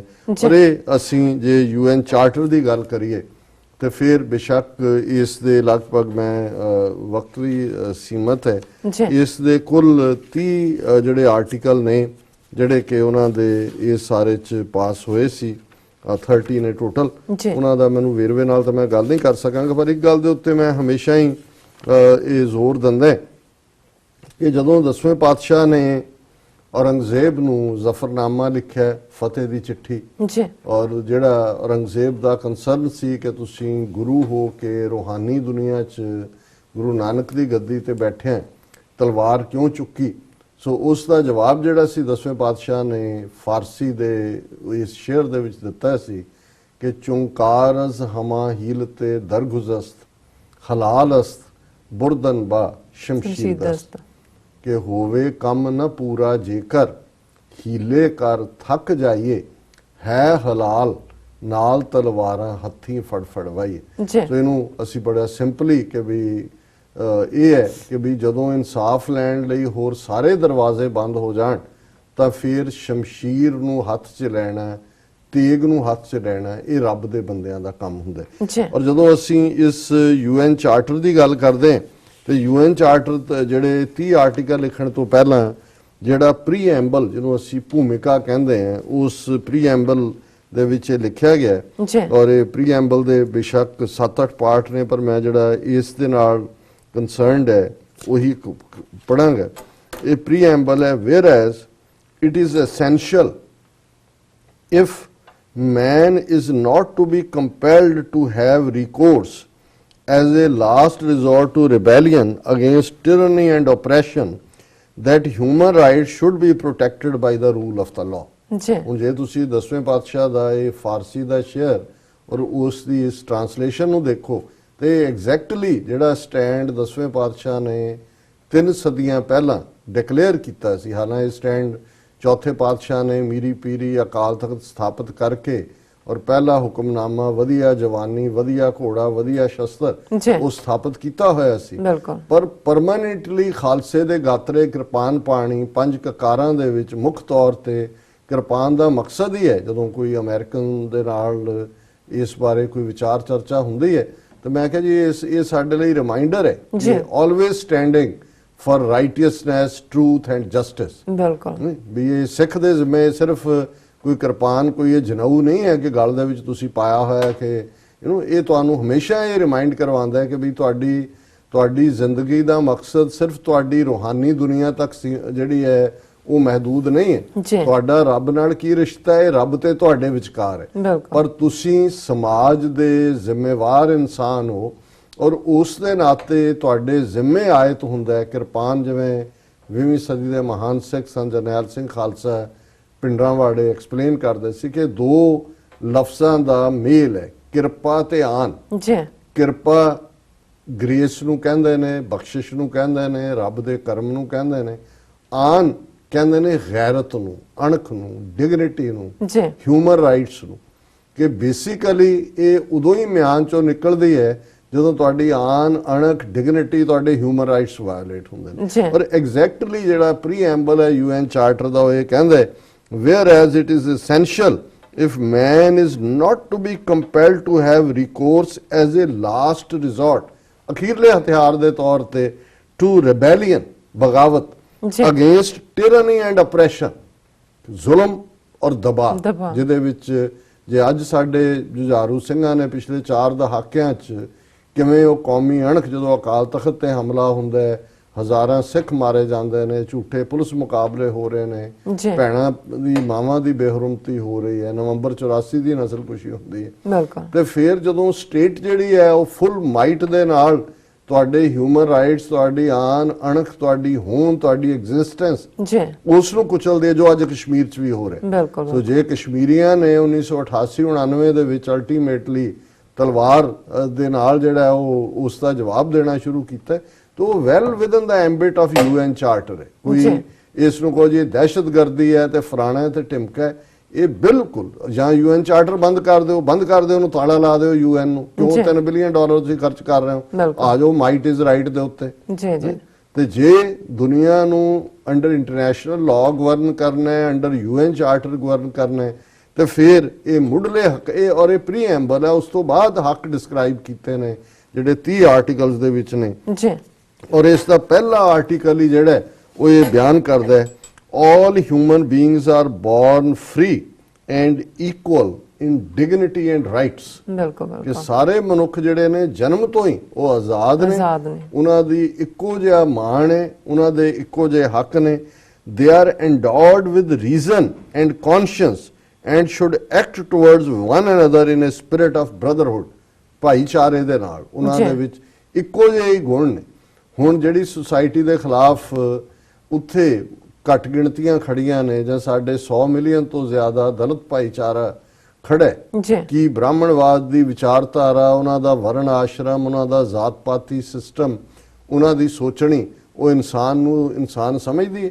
ਜੀ ਜੀ ਉਹ ਤਾਂ ਬ੍ਰਾਹਮਣ ਕਸ਼ਤਰੀ ਵੈਸ਼ੂ ਦੇ ਥੱਲੇ ਮੁੱਢਲੇ ਹੱਕ ਜਿਹੜੇ ਨੇ ਲੋਕਾਂ ਦੇ, ਉਹਨੇ ਵਾਇਓਲੇਟ ਕੀਤੇ ਹੋਏ ਨੇ। ਸੋ ਉਹਨਾਂ ਹਾਲਾਤਾਂ ਦੇ ਵਿੱਚ ਜਿਹੜਾ ਅੱਜ ਵੀ ਜਦੋਂ ਅਸੀਂ UN ਚਾਰਟਰ ਦੀ ਗੱਲ ਕਰ ਰਹੇ, ਇਸੇ ਤਰ੍ਹਾਂ ਜਿਹੜੇ ਨੇ ਜਿਹੜੇ 30 ਆਰਟੀਕਲ, ਔਰ ਮੈਂ ਰਿਕਮੈਂਡ ਵੀ ਕਰਾਂਗਾ ਆਪਣੇ ਵੀਰਾਂ ਭੈਣਾਂ ਨੂੰ ਕਿ ਘੱਟੋ ਘੱਟ ਜ਼ਰੂਰ ਇਸ ਨੂੰ ਪੜ੍ਹੋ। ਅੱਜ ਕੱਲ ਤੁਸੀਂ ਗੂਗਲ ਕਰਕੇ ਕੋਈ ਬ੍ਰਾਹਮਣ ਦਾ ਕੋਈ ਮੰਤਰ ਨਹੀਂ ਹੈ ਕਿ ਜਿਹੜਾ ਬ੍ਰਾਹਮਣ ਨੇ ਮਰਨ ਲੱਗੇ ਤੱਕ ਵੀ ਕਿਸੇ ਨੂੰ ਨਹੀਂ ਦੇਣਾ।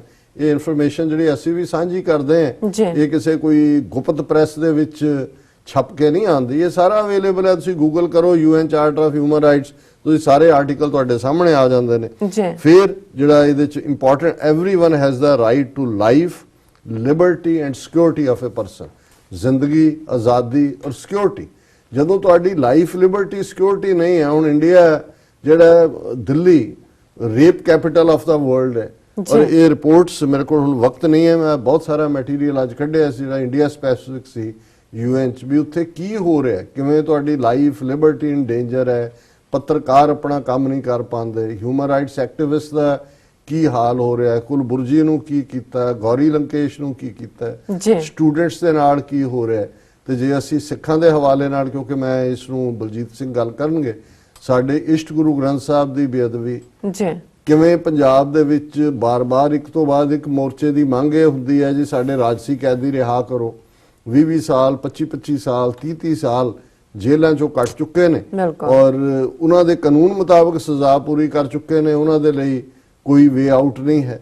ਤੁਹਾਡੇ ਧਾਰਮਿਕ ਮੁੱਦੇ ਦੇ ਉੱਤੇ ਤੁਸੀਂ ਕਰਤਾਰਪੁਰ ਲਾਂਘੇ ਦੀ ਗੱਲ, ਜਿਹੜੀ 70 ਸਾਲ ਬਾਅਦ ਅਰਦਾਸਾਂ ਕਬੂਲ ਹੁੰਦੀਆਂ ਨੇ, ਪਾਕਿਸਤਾਨ ਹਕੂਮਤ ਉਸ ਦਾ ਐਲਾਨ ਕਰਦੀ ਹੈ, ਸੰਗੇ ਬੁਨਿਆਦ ਰੱਖਿਆ ਜਾਂਦਾ ਹੈ। ਇਧਰ ਤੁਸੀਂ ਦੇਖੋ ਵੀ ਉਹ ਮਾਹੌਲ ਸਿਰਜਿਆ ਜਾ ਰਿਹਾ ਜਾਂ ਸਿਰਜ ਦਿੱਤਾ ਗਿਆ ਹੈ ਕਿ ਇਹਨੂੰ ਬਿਲਕੁਲ ਟੈਰਰਿਜ਼ਮ ਨਾਲ ਜੋੜ ਕੇ ਉਸ ਧਾਰਮਿਕ ਮੁੱਦੇ ਦੇ ਉੱਤੇ ਵੀ ਜਿਹੜਾ ਧਾਰਮਿਕ ਹੱਕ ਚਾਰਟਰ ਦਿੰਦਾ, ਇਸ ਨੂੰ ਜਿਹੜਾ ਹੈ ਉਹ ਟੈਰਰਿਜ਼ਮ ਦਾ ਲਾਂਘਾ ਬਣਾ ਦਿੱਤਾ ਗਿਆ। ਔਰ ਅਸੀਂ ਤੀਸਰੇ ਸੈਗਮੈਂਟ 'ਚ ਕਿਵੇਂ ਕੈਪਟਨ ਅਮਰਿੰਦਰ ਸਿੰਘ ਇਸ ਮੁੱਦੇ ਦੇ ਉੱਤੇ ਭੌਂਕੇ ਆਪਣੇ ਮਾਲਕਾਂ ਨੂੰ ਖੁਸ਼ ਕਰਨ ਦੇ ਲਈ। ਸੋ ਜਿੱਥੇ ਇਹ ਮਾਹੌਲ ਬਣਿਆ ਹੋਇਆ, ਫਿਰ ਉਹ ਪ੍ਰੀਐਂਬਲ ਵਾਲੀ ਧਿਆਨ ਜਾਂਦਾ ਹੈ ਕਿ ਤੁਹਾਡੇ ਕੋਲ ਆਪਣੇ ਰਾਈਟ ਆਫ ਸੈਲਫ ਡਿਟਰਮੀਨੇਸ਼ਨ ਦੇ ਲਈ ਆਪਣੀ ਆਜ਼ਾਦੀ ਤੋਂ ਬਿਨਾਂ ਕੋਈ ਚਾਰਾ ਨਹੀਂ ਹੈ। ਔਰ ਇਸ ਸਾਰੇ ਚੋਂ ਜਿਹੜਾ ਮੈਂ ਹੁਣ ਬਾਕੀ ਚ ਨਹੀਂ ਜਾਵਾਂਗਾ, ਆਲਰੇਡੀ ਵਕਤ ਪਹਿਲੇ ਸੈਗਮੈਂਟ ਦਾ ਵੀ ਓਵਰ ਹੋ ਗਿਆ, ਲੇਕਿਨ ਇੱਕ ਪਾਰਟ ਜਿਵੇਂ ਇਸ ਸਾਰੇ ਚੋਂ ਸਾਡੇ ਭੈਣ ਜੀ ਅਮਨਜੋਤ ਕੌਰ ਹੋਰਾਂ ਨੇ ਸਾਨੂੰ ਕਾਫੀ ਇਨਫੋਰਮੇਸ਼ਨ ਵੀ ਦਿੱਤੀ, ਔਰ ਇੱਕ ਸੀ India named in UN's shameful list of 38 countries for harassment of human rights activist. ਇਹ UN ਦੀ ਪ੍ਰੋਪਰ ਰਿਪੋਰਟ ਸੀ। ਔਰ ਅੱਜ ਜਦੋਂ ਅਸੀਂ ਗੱਲ ਕਰ ਰਹੇ ਹਾਂ ਮਨੀਪੁਰ ਦੇ ਹਵਾਲੇ ਨਾਲ ਹੀ ਗੱਲ ਹੈ ਕਿ Manipur journalist arrested under national security act for posting video criticizing ਦਾ ਬੀਜੇਪੀ ਗਵਰਨਮੈਂਟ। ਦੇਖੋ ਔਰ ਇਹ ਅੱਜ ਦੀ ਖਬਰ ਹੀ ਹੈ ਮੇਨ ਕਿ ਵੀ ਜਿੱਥੇ ਬਾਕੀ ਸਾਰੇ ਚੁੱਪ ਕਰਾਏ ਹੋਏ ਨੇ ਜੀ ਔਰ ਜੇ ਕਿਸੇ ਨੇ ਬੀਜੇਪੀ ਨੂੰ ਕ੍ਰਿਟਿਸਾਈਜ਼ ਕਰਨ ਵਾਲਾ ਕੋਈ ਜਿਹੜੀ ਵੀਡੀਓ ਸ਼ੇਅਰ ਕੀਤੀ ਹੈ ਤੇ ਇਹ ਸਾਰਾ ਚੱਲ ਰਿਹਾ। ਔਰ ਪੰਜਾਬ ਦੇ ਹਵਾਲੇ ਨਾਲ ਜਦੋਂ ਹੁਣ ਜੇ stand up for the human rights ਇਸ ਸਾਲ ਦਾ ਥੀਮ ਹੈ ਜੀ ਤੇ ਫਿਰ ਭੈਣ ਜੀ ਅਮਨਜੋਤ ਕੌਰ ਉਹਨਾਂ ਨੇ ਪਹਿਲਾਂ ਤਾਂ ਮਨੀਪੁਰ ਦੇ ਹਵਾਲੇ ਨਾਲ ਵੀ ਉਹਨਾਂ ਦੀ ਇੱਕ ਡੀਟੇਲ ਈਮੇਲ ਹੈ ਜੀ ਕਿ ਆਰਐਸਐਸ ਹਰਾਸਿਸ ਮਨੀਪੁਰੀਜ਼ ਕਿ ਕਿਵੇਂ ਉਹ ਹਰਾਸ ਕਰ ਰਹੇ ਨੇ ਜੀ ਔਰ ਉਹਦੇ ਚ ਉਹਨਾਂ ਨੇ ਸਾਨੂੰ ਕਿਹਾ ਵੀ ਅਸੀਂ ਜਿੱਥੇ ਆਪਣੇ ਔਰ ਦੂਸਰੇ ਇਸ਼ੂ ਲੈਂਦੇ ਆ ਇਹਨਾਂ ਦਾ ਵੀ ਜ਼ਿਕਰ ਕਰੀਏ ਜਿੰਨਾ ਕੁ ਵੀ ਸਾਡੇ ਕੋਲ ਵਕਤ ਜਾਂ ਹੁੰਦਾ ਹੈ ਮੌਕਾ ਪਰ ਮੈਂ ਇਹਨਾਂ ਨੂੰ ਬਾਅਦ ਚ ਡੀਟੇਲ ਚ ਵੀ ਪੜਾਂਗਾ। ਇਸੇ ਤਰ੍ਹਾਂ ਉਹਨਾਂ ਨੇ ਈਵਨ ਪੰਜਾਬ ਦੇ ਜਿਹੜੇ ਸਾਡੇ ਬੜੇ ਮਾਂ ਬੋਲੀ ਦੀ ਸੇਵਾ ਕਰਨ ਵਾਲੇ ਅਖੌਤੀ ਕਲਾਕਾਰ ਤੇ ਇਹ ਉਹ ਹੋਰ ਤਾਂ ਜਵਾਨੀ ਨੂੰ ਜਿਹੜਾ ਉਹਨਾਂ ਨੇ ਨਸ਼ਿਆਂ ਔਰ ਦੂਸਰਿਆਂ ਨੂੰ ਜਿਹਨੂੰ ਕਿ ਬੜਾ ਸੈਲੀਬ੍ਰੇਟ ਕਰਦੇ ਨੇ ਔਰ ਬਦਕਾਰੀ ਇਸ ਪਾਸੇ ਦਾ ਤੋਰਿਆ ਹੋਇਆ। ਔਰ ਭੈਣ ਜੀ ਨੇ ਪੁੱਛਿਆ ਕਿ Tamil celebrities support political prisoners, Punjabi celebrities silent. ਹੁਣ ਜਿਹੜਾ ਔਰ ਇਹ ਖਬਰ ਦਾ ਆਧਾਰ ਹੀ ਹੈ ਕਿ ਵੀ ਕਿਵੇਂ ਉਹਨਾਂ ਦੀ ਫਿਲਮ ਇੰਡਸਟਰੀ ਜਿਹਨੂੰ ਅੱਜ ਕੱਲ੍ਹ ਕਾਲੀਵੁੱਡ ਕਹਿੰਦੇ ਨੇ ਜੀ ਉਹਨਾਂ ਨੇ ਇਹ ਮੰਗ ਕੀਤੀ ਹੈ ਕਿ ਵੀ ਜਿਹੜੇ ਰਾਜੀਵ ਗਾਂਧੀ ਨੂੰ ਮਾਰਨ ਵਾਲੇ ਨੇ ਉਹਨਾਂ ਨੂੰ ਰਿਲੀਜ਼ ਕੀਤਾ ਜਾਏ ਉਹਨਾਂ ਦੀ ਜਿਹੜੀ ਹੈ। ਔਰ ਉਹਨਾਂ ਨੇ ਕਿਹਾ ਵੀ in contrast Punjabi celebrities have always remained silent on burning issues of Punjab. Sometimes they make songs or movies on Shaheeds and 84, but mostly they just profit off Sikh issues and are nowhere to be seen when it is cause of Sikh political prisoners and cause of their freedom or justice for human rights. Why are Tamil celebrities so unafraid and passionate, and regional parties in Tamil Nadu also support their people unconditionally, whereas Punjabi parties and celebrities have abandoned own people and their causes? ਬਿਲਕੁਲ ਠੀਕ ਹੈ, ਉਹ ਮੰਗ ਵੀ ਕਰਦੇ ਨੇ ਔਰ ਉਹਨਾਂ ਦੀਆਂ ਪੋਲੀਟੀਕਲ ਪਾਰਟੀਆਂ ਵੀ। ਫਿਰ ਉਹਨਾਂ ਨੇ ਤਮਿਲ ਲੈਂਗੁਏਜ ਦੀ ਗੱਲ ਕੀਤੀ ਹੈ ਕਿ Tamil stars also take stand on issues like primacy of the Tamil language in states river waters and even dare to speak out against Sri Lanka for human rights violation against Tamils without bothering about what Indian central government said or did. They are never afraid of their business or status in other states, nor afraid of Delhi media and leadership questioning them. They are never self-conscious or apologetic, nor start giving explanations, clarifications like our people do. Why don't Punjabis and Sikhs learn from them? ਇਹ ਕਿੱਥੇ ਨੇ ਉਹ? ਔਰ ਬਿਲਕੁਲ ਠੀਕ ਹੈ, ਉਹ ਬਿਲਕੁਲ ਉਹਨਾਂ ਦੇ ਸਾਰੇ ਹੀ ਸੈਲੀਬ੍ਰਿਟੀ ਜਿਹੜੇ ਨੇ ਫਿਲਮ ਐਕਟਰਸ ਐਕਟਰੈਸਿਸ ਪੋਲੀਟੀਕਲ ਇਸ਼ੂਜ਼ ਦੇ ਉੱਤੇ ਆਪਣੇ ਲੋਕਾਂ ਦੇ ਹੱਕਾਂ ਦੇ ਨਾਲ ਖਲੋਂਦੇ ਨੇ। ਫਿਰ ਉਹਨਾਂ ਨੇ ਕਿਹਾ ਕਿ ਜੀ our celebrities have never done anything for Punjab ਔਰ its people except commodify and caricature our culture ਔਰ hope some day Bombay film industry gives them some work. ਕਿ ਉਹ ਤਾਂ ਦੇਖਦੇ ਨੇ ਕਿ ਬੰਬੇ ਦੇ ਕਿਸੇ ਫਿਲਮ ਦੇ ਵਿੱਚ ਰੋਲ ਮਿਲ ਜਾਏ ਤੇ ਉਹਦੇ 'ਚ ਫਿੱਟ ਹੋਣ ਲਈ ਆਪਣਾ ਕੰਮ ਕਰਦੇ ਨੇ। Some like Gurdas Maan have even shamelessly posed with KPS Gill and rather keep asking Sikhs to maintain peace even when there were peaceful ਧਰਨਾ against ਬੇਅਦਬੀ of Guru Granth Sahib ਜੀ। ਔਰ ਇਹ ਜ਼ਾਹਰ ਹੈ ਮੈਂ ਹੁਣ ਬਹੁਤਿਆਂ ਨੂੰ ਦੱਸਣ ਦੀ ਲੋੜ ਨਹੀਂ ਹੈ ਸਾਰਿਆਂ ਦਾ ਕੀ ਰੋਲ ਹੈ। ਫਿਰ ਉਹਨਾਂ ਨੇ ਕਿਹਾ ਜੀ Tamils including their hotels, industry owners, schools, colleges, universities etc. all united even for something like Jallikattu 2 years ago। ਇਹ ਉਹਨਾਂ ਦਾ ਫੈਸਟੀਵਲ ਹੈ ਜਿਹਦੇ ਤੇ ਪਾਬੰਦੀ ਲਾ ਦਿੱਤੀ ਸੀ। ਉਹਨਾਂ ਨੇ ਟੁਗੈਦਰ ਕਿਹਾ ਵੀ ਨਹੀਂ ਇਹ ਸਾਡੀ ਤਹਿਜ਼ੀਬ ਦਾ ਹਿੱਸਾ ਹੈ ਔਰ ਇਵੈਂਚੁਅਲੀ ਈਵਨ ਸੁਪਰੀਮ ਕੋਰਟ ਤੱਕ ਵੀ ਕੇਸ ਜਾਣ ਦੇ ਬਾਵਜੂਦ ਉਹ ਆਪਣੇ ਅੜੇ ਰਹੇ ਔਰ ਸਰਕਾਰ ਨੂੰ ਝੁਕਣਾ ਪਿਆ। ਫਿਰ ਉਹਨਾਂ ਨੇ ਅੱਗੋਂ ਸਾਰਾ ਇਸ ਦੇ ਉੱਤੇ ਹੀ ਕਿਹਾ ਕਿ ਵੀ ਇਹ ਸਾਰਾ ਪਾਰਟ ਜਿਹੜਾ ਸਾਡੇ ਆਪਣਿਆਂ ਨੂੰ ਇਹ ਭੁੱਲਿਆ ਹੋਇਆ। ਸੋ ਮੈਂ ਸਮਝਦਾ ਵੀ ਭੈਣ ਜੀ ਹੋਰਾਂ ਦਾ ਜਿੱਥੇ ਅਸੀਂ ਸ਼ੁਕਰੀਆ ਅਦਾ ਕਰਦੇ ਉੱਥੇ ਉਹਨਾਂ ਨੇ ਸਾਨੂੰ ਇਹੀ ਫਟਕਾਰ ਵੀ ਦਿੱਤੀ ਹੈ ਜਿਹੜਾ UN ਦਾ ਥੀਮ ਹੈ ਇਸ ਸਾਲ ਦਾ ਹਿਊਮਨ ਰਾਈਟਸ ਡੇ ਦਾ, stand up for human rights. ਕਿ ਅਸੀਂ ਵੀ ਦੇਖੀਏ, ਅਸੀਂ ਤਾਂ ਸਿੱਖ ਦੇ ਨਾਤੇ ਸਾਡੇ ਤੇ ਗੁਰੂ ਸਾਹਿਬਾਨ ਨੇ ਜੇਲ੍ਹਾਂ ਕੱਟੀਆਂ ਨੇ, ਗੁਰੂ ਨਾਨਕ ਸਾਹਿਬ ਬਾਬਰ ਦੀ ਜੇਲ੍ਹ 'ਚ, ਗੁਰੂ ਹਰਗੋਬਿੰਦ ਸਾਹਿਬ ਜਹਾਂਗੀਰ ਦੀ ਜੇਲ੍ਹ 'ਚ, ਔਰ ਉਹਨਾਂ ਦੇ ਹੱਕਾਂ ਦੀ ਗੱਲ ਪੋਲੀਟੀਕਲ ਪ੍ਰਿਜ਼ਨਰਸ ਦੀ ਗੁਰੂ ਨਾਨਕ ਸਾਹਿਬ ਨੇ ਰਿਹਾ ਹੋਣ ਤੋਂ ਨਾ ਕੀਤਾ ਕਿ ਵੀ ਪਹਿਲਾਂ ਜਿਹੜੇ ਸਾਰੇ ਫੜੇ ਹੋਏ ਨੇ ਇਹ ਜੇਲ੍ਹਾਂ ਚੋਂ ਕੱਢ ਬਾਹਰ ਔਰ ਸਾਰੀ ਅਗਜ਼ਨੀ ਔਰ ਲੁੱਟਮਾਰ ਬੰਦ ਕਰੋ। ਛੇਵੇਂ ਪਾਤਸ਼ਾਹ ਨੇ ਕਿਹਾ ਜਿਹੜੇ 52 ਪੋਲੀਟੀਕਲ ਡਿਸੀਡੈਂਟ ਨੇ ਇਹਨਾਂ ਨੂੰ ਬਾਹਰ ਕੱਢੋ ਇਹਨਾਂ ਨੂੰ ਕੱਢੋ ਫਿਰ ਮੈਂ ਬਾਹਰ ਆਵਾਂਗਾ। ਜੀ ਔਰ ਅੱਜ ਸਾਡੀ ਲੀਡਰਸ਼ਿਪ ਕਿਵੇਂ ਡਰਾਮੇ ਕਰ ਰਹੀ ਹੈ ਔਰ ਸਾਡੀ ਨੌਜਵਾਨੀ ਜਿਨ੍ਹਾਂ ਦੀਆਂ ਸਾਰੀਆਂ ਜਵਾਨੀਆਂ 20-25 ਸਾਲ ਜਿਹੜੀਆਂ ਨੇ ਜੇਲ੍ਹਾਂ ਦੇ ਵਿੱਚ ਹੀ ਬਰਬਾਦ ਹੋਈਆਂ। ਜੀ ਡਾਕਟਰ ਸਾਹਿਬ, ਸੋ ਅਸੀਂ ਇਹ ਸਾਰਾ ਹੀ ਅੱਜ ਦਾ ਪ੍ਰੋਗਰਾਮ ਉਹਨਾਂ ਮਨੁੱਖੀ ਹੱਕਾਂ ਦੇ ਜਿਹੜੇ ਪਹਿਰੇਦਾਰ ਨੇ ਔਰ ਖਾਸ ਤੌਰ ਤੇ ਸਰਦਾਰ ਜਸਵੰਤ ਸਿੰਘ ਖਾਲੜਾ ਵਰਗੇ ਉਹ ਬਹਾਦਰ ਯੋਧੇ ਜੀ ਜਿਨ੍ਹਾਂ ਨੇ ਅਣਪਛਾਤੀਆਂ ਲਾਸ਼ਾਂ ਨੂੰ ਪਛਾਣ ਦਿੱਤੀ ਔਰ ਦੁਨੀਆ ਦੇ ਹਰ ਹਿੱਸੇ ਦੇ ਵਿੱਚ ਉਹ ਮਨੁੱਖੀ ਹੱਕਾਂ ਦੀ ਗੱਲ ਕਰਨ ਵਾਲੇ ਜਿਹੜੇ ਹਕੂਮਤਾਂ ਦੇ ਸਾਹਮਣੇ ਝੁਕੇ ਨਹੀਂ ਜੀ ਔਰ ਉਹਨਾਂ ਨੇ ਆਪਣਾ ਕੰਮ ਜਾਰੀ ਰੱਖਿਆ ਔਰ ਆਪਣੀਆਂ ਜਾਨਾਂ ਦੇ ਨਜ਼ਰਾਨੇ ਜਿਹੜੇ ਨੇ ਉਹ ਭੇਟ ਕੀਤੇ ਰੱਬ ਨੂੰ, ਆਪਣੇ ਕੌਜ਼ ਨੂੰ। ਇਹ ਠੀਕ ਹੈ ਜ਼ਾਲਮ ਦਾ ਨਾਂ ਬਦਲ ਜਾਂਦਾ ਹੈ, ਉਹ ਇੱਕ ਨਵੇਂ ਰੂਪ 'ਚ ਜਿਹੜਾ ਹੈ ਉਹ ਉਸ ਦੀ ਸ਼ੁਰੂਆਤ ਹੁੰਦੀ ਹੈ, ਜੀ ਪਰ ਇਧਰ ਵੀ ਜਿਹੜੇ ਲੋਕ ਸੱਚ ਹੱਕ ਇਨਸਾਫ ਦੇ ਰਸਤੇ ਦੇ ਪਾਂਦੀ ਨੇ ਉਹ ਵੀ ਵੱਖੋ ਵੱਖਰੇ ਨਾਂ ਬਦਲਦੇ ਨੇ। ਔਰ ਇਹ 60,000 ਸਾਲ ਦੇ ਮਨੁੱਖੀ ਇਤਿਹਾਸ 'ਚ ਜ਼ਾਹਰਾ ਤੌਰ ਦੇ ਉੱਤੇ ਜਿੱਥੇ ਜ਼ੁਲਮ ਕਰਨ ਵਾਲਿਆਂ ਦੀ ਲੰਬੀ ਲਿਸਟ ਹੈ ਉੱਥੇ ਆਪਣੇ ਹੱਕਾਂ ਲਈ ਖਲੋਣ ਵਾਲਿਆਂ ਦਾ ਵੀ ਇੱਕ ਆਪਣਾ ਯੋਗਦਾਨ ਹੈ ਜੀ ਔਰ ਉਹਨਾਂ ਸਾਰਿਆਂ ਨੂੰ ਅਸੀਂ ਸਲੂਟ ਕਰਦੇ ਹਾਂ। ਬਿਲਕੁਲ ਡਾਕਟਰ ਸਾਹਿਬ, ਤੁਹਾਡਾ ਬਹੁਤ ਬਹੁਤ ਸ਼ੁਕਰੀਆ ਸਭ ਦੀ ਜਾਣਕਾਰੀ ਦੇਣ ਲਈ। ਇੱਥੇ ਲੈਣੇ ਆ ਬ੍ਰੇਕ ਤੋਂ ਪਹਿਲਾਂ ਅਸੀਂ ਆਪਣੇ ਦਰਸ਼ਕਾਂ ਤੇ ਸਰੋਤਿਆਂ ਨੂੰ ਅਪੀਲ ਤੇ ਬੇਨਤੀ ਕਰਦੀ ਹੈ ਵਿਊਅਰਸ, ਜਿਸ ਤਰ੍ਹਾਂ ਕਿ ਤੁਸੀਂ ਜਾਣਦੇ ਹੋ ਕਿ ਟੀਵੀ 84 ਮਨੁੱਖੀ ਹੱਕਾਂ ਦਾ ਪਹਿਰੇਦਾਰ ਹੈ। ਟੀਵੀ 84 ਸਿੱਖਾਂ, ਕਸ਼ਮੀਰੀਆਂ ਤੇ ਭਾਰਤੀਆਂ ਨਾਰਥ ਈਸਟ ਸਟੇਟਾਂ ਦੇ ਲੋਕਾਂ ਦੇ ਸਵੈ ਨਿਰਣੇ ਦੇ ਹੱਕਾਂ ਦਾ ਹਾਮੀ ਹੈ। ਅਸੀਂ ਚਾਹਾਂਗੇ ਕਿ ਤੁਸੀਂ ਟੀਵੀ 84 ਦੀ ਚੜ੍ਹਦੀ ਕਲਾ ਲਈ ਵੱਧ ਤੋਂ ਵੱਧ ਡੋਨੇਟ ਕਰੋ। ਡੋਨੇਟ ਕਰਨ ਲਈ ਸਾਡੀ ਵੈਬਸਾਈਟ tv84.tv ਤੇ ਜਾ ਕੇ ਪੇਪਲ ਦੀ ਵਰਤੋਂ ਕਰਕੇ ਵਨ ਟਾਈਮ ਡੋਨੇਟ ਕਰ ਸਕਦੇ ਹੋ, ਮੰਥਲੀ ਡੋਨੇਟ ਵੀ ਕਰ ਸਕਦੇ ਹੋ। ਤੁਸੀਂ ਟੀਵੀ 84 ਦੇ ਨਾਮ ਤੇ ਚੈੱਕ ਬਣਾ ਕੇ ਸਾਨੂੰ ਮੇਲ ਵੀ ਕਰ ਸਕਦੇ ਹੋ। ਸਾਡੇ ਇਸ ਪਤੇ ਤੇ 36-0137 ਐਵਨਿਊ, ਲੌਂਗ ਆਈਲੈਂਡ ਸਿਟੀ, ਨਿਊਯਾਰਕ 11101 USA, ਜਾਂ ਫਿਰ ਤੁਸੀਂ ਸਾਨੂੰ ਫੋਨ ਰਾਹੀਂ ਵੀ ਸੰਪਰਕ ਕਰ ਸਕਦੇ ਹੋ ਸਾਡੇ ਫੋਨ ਨੰਬਰ ਤੇ 5164060694। Thank you so much viewers. ਵਿਚਾਰਾਂ ਦਾ ਸਿਲਸਿਲਾ ਇਸ ਤਰ੍ਹਾਂ ਚੱਲਦਾ ਰਹੇਗਾ। ਮਿਲਦੇ ਹਾਂ ਆਫਟਰ ਦਿਸ ਸ਼ਾਰਟ ਬ੍ਰੇਕ।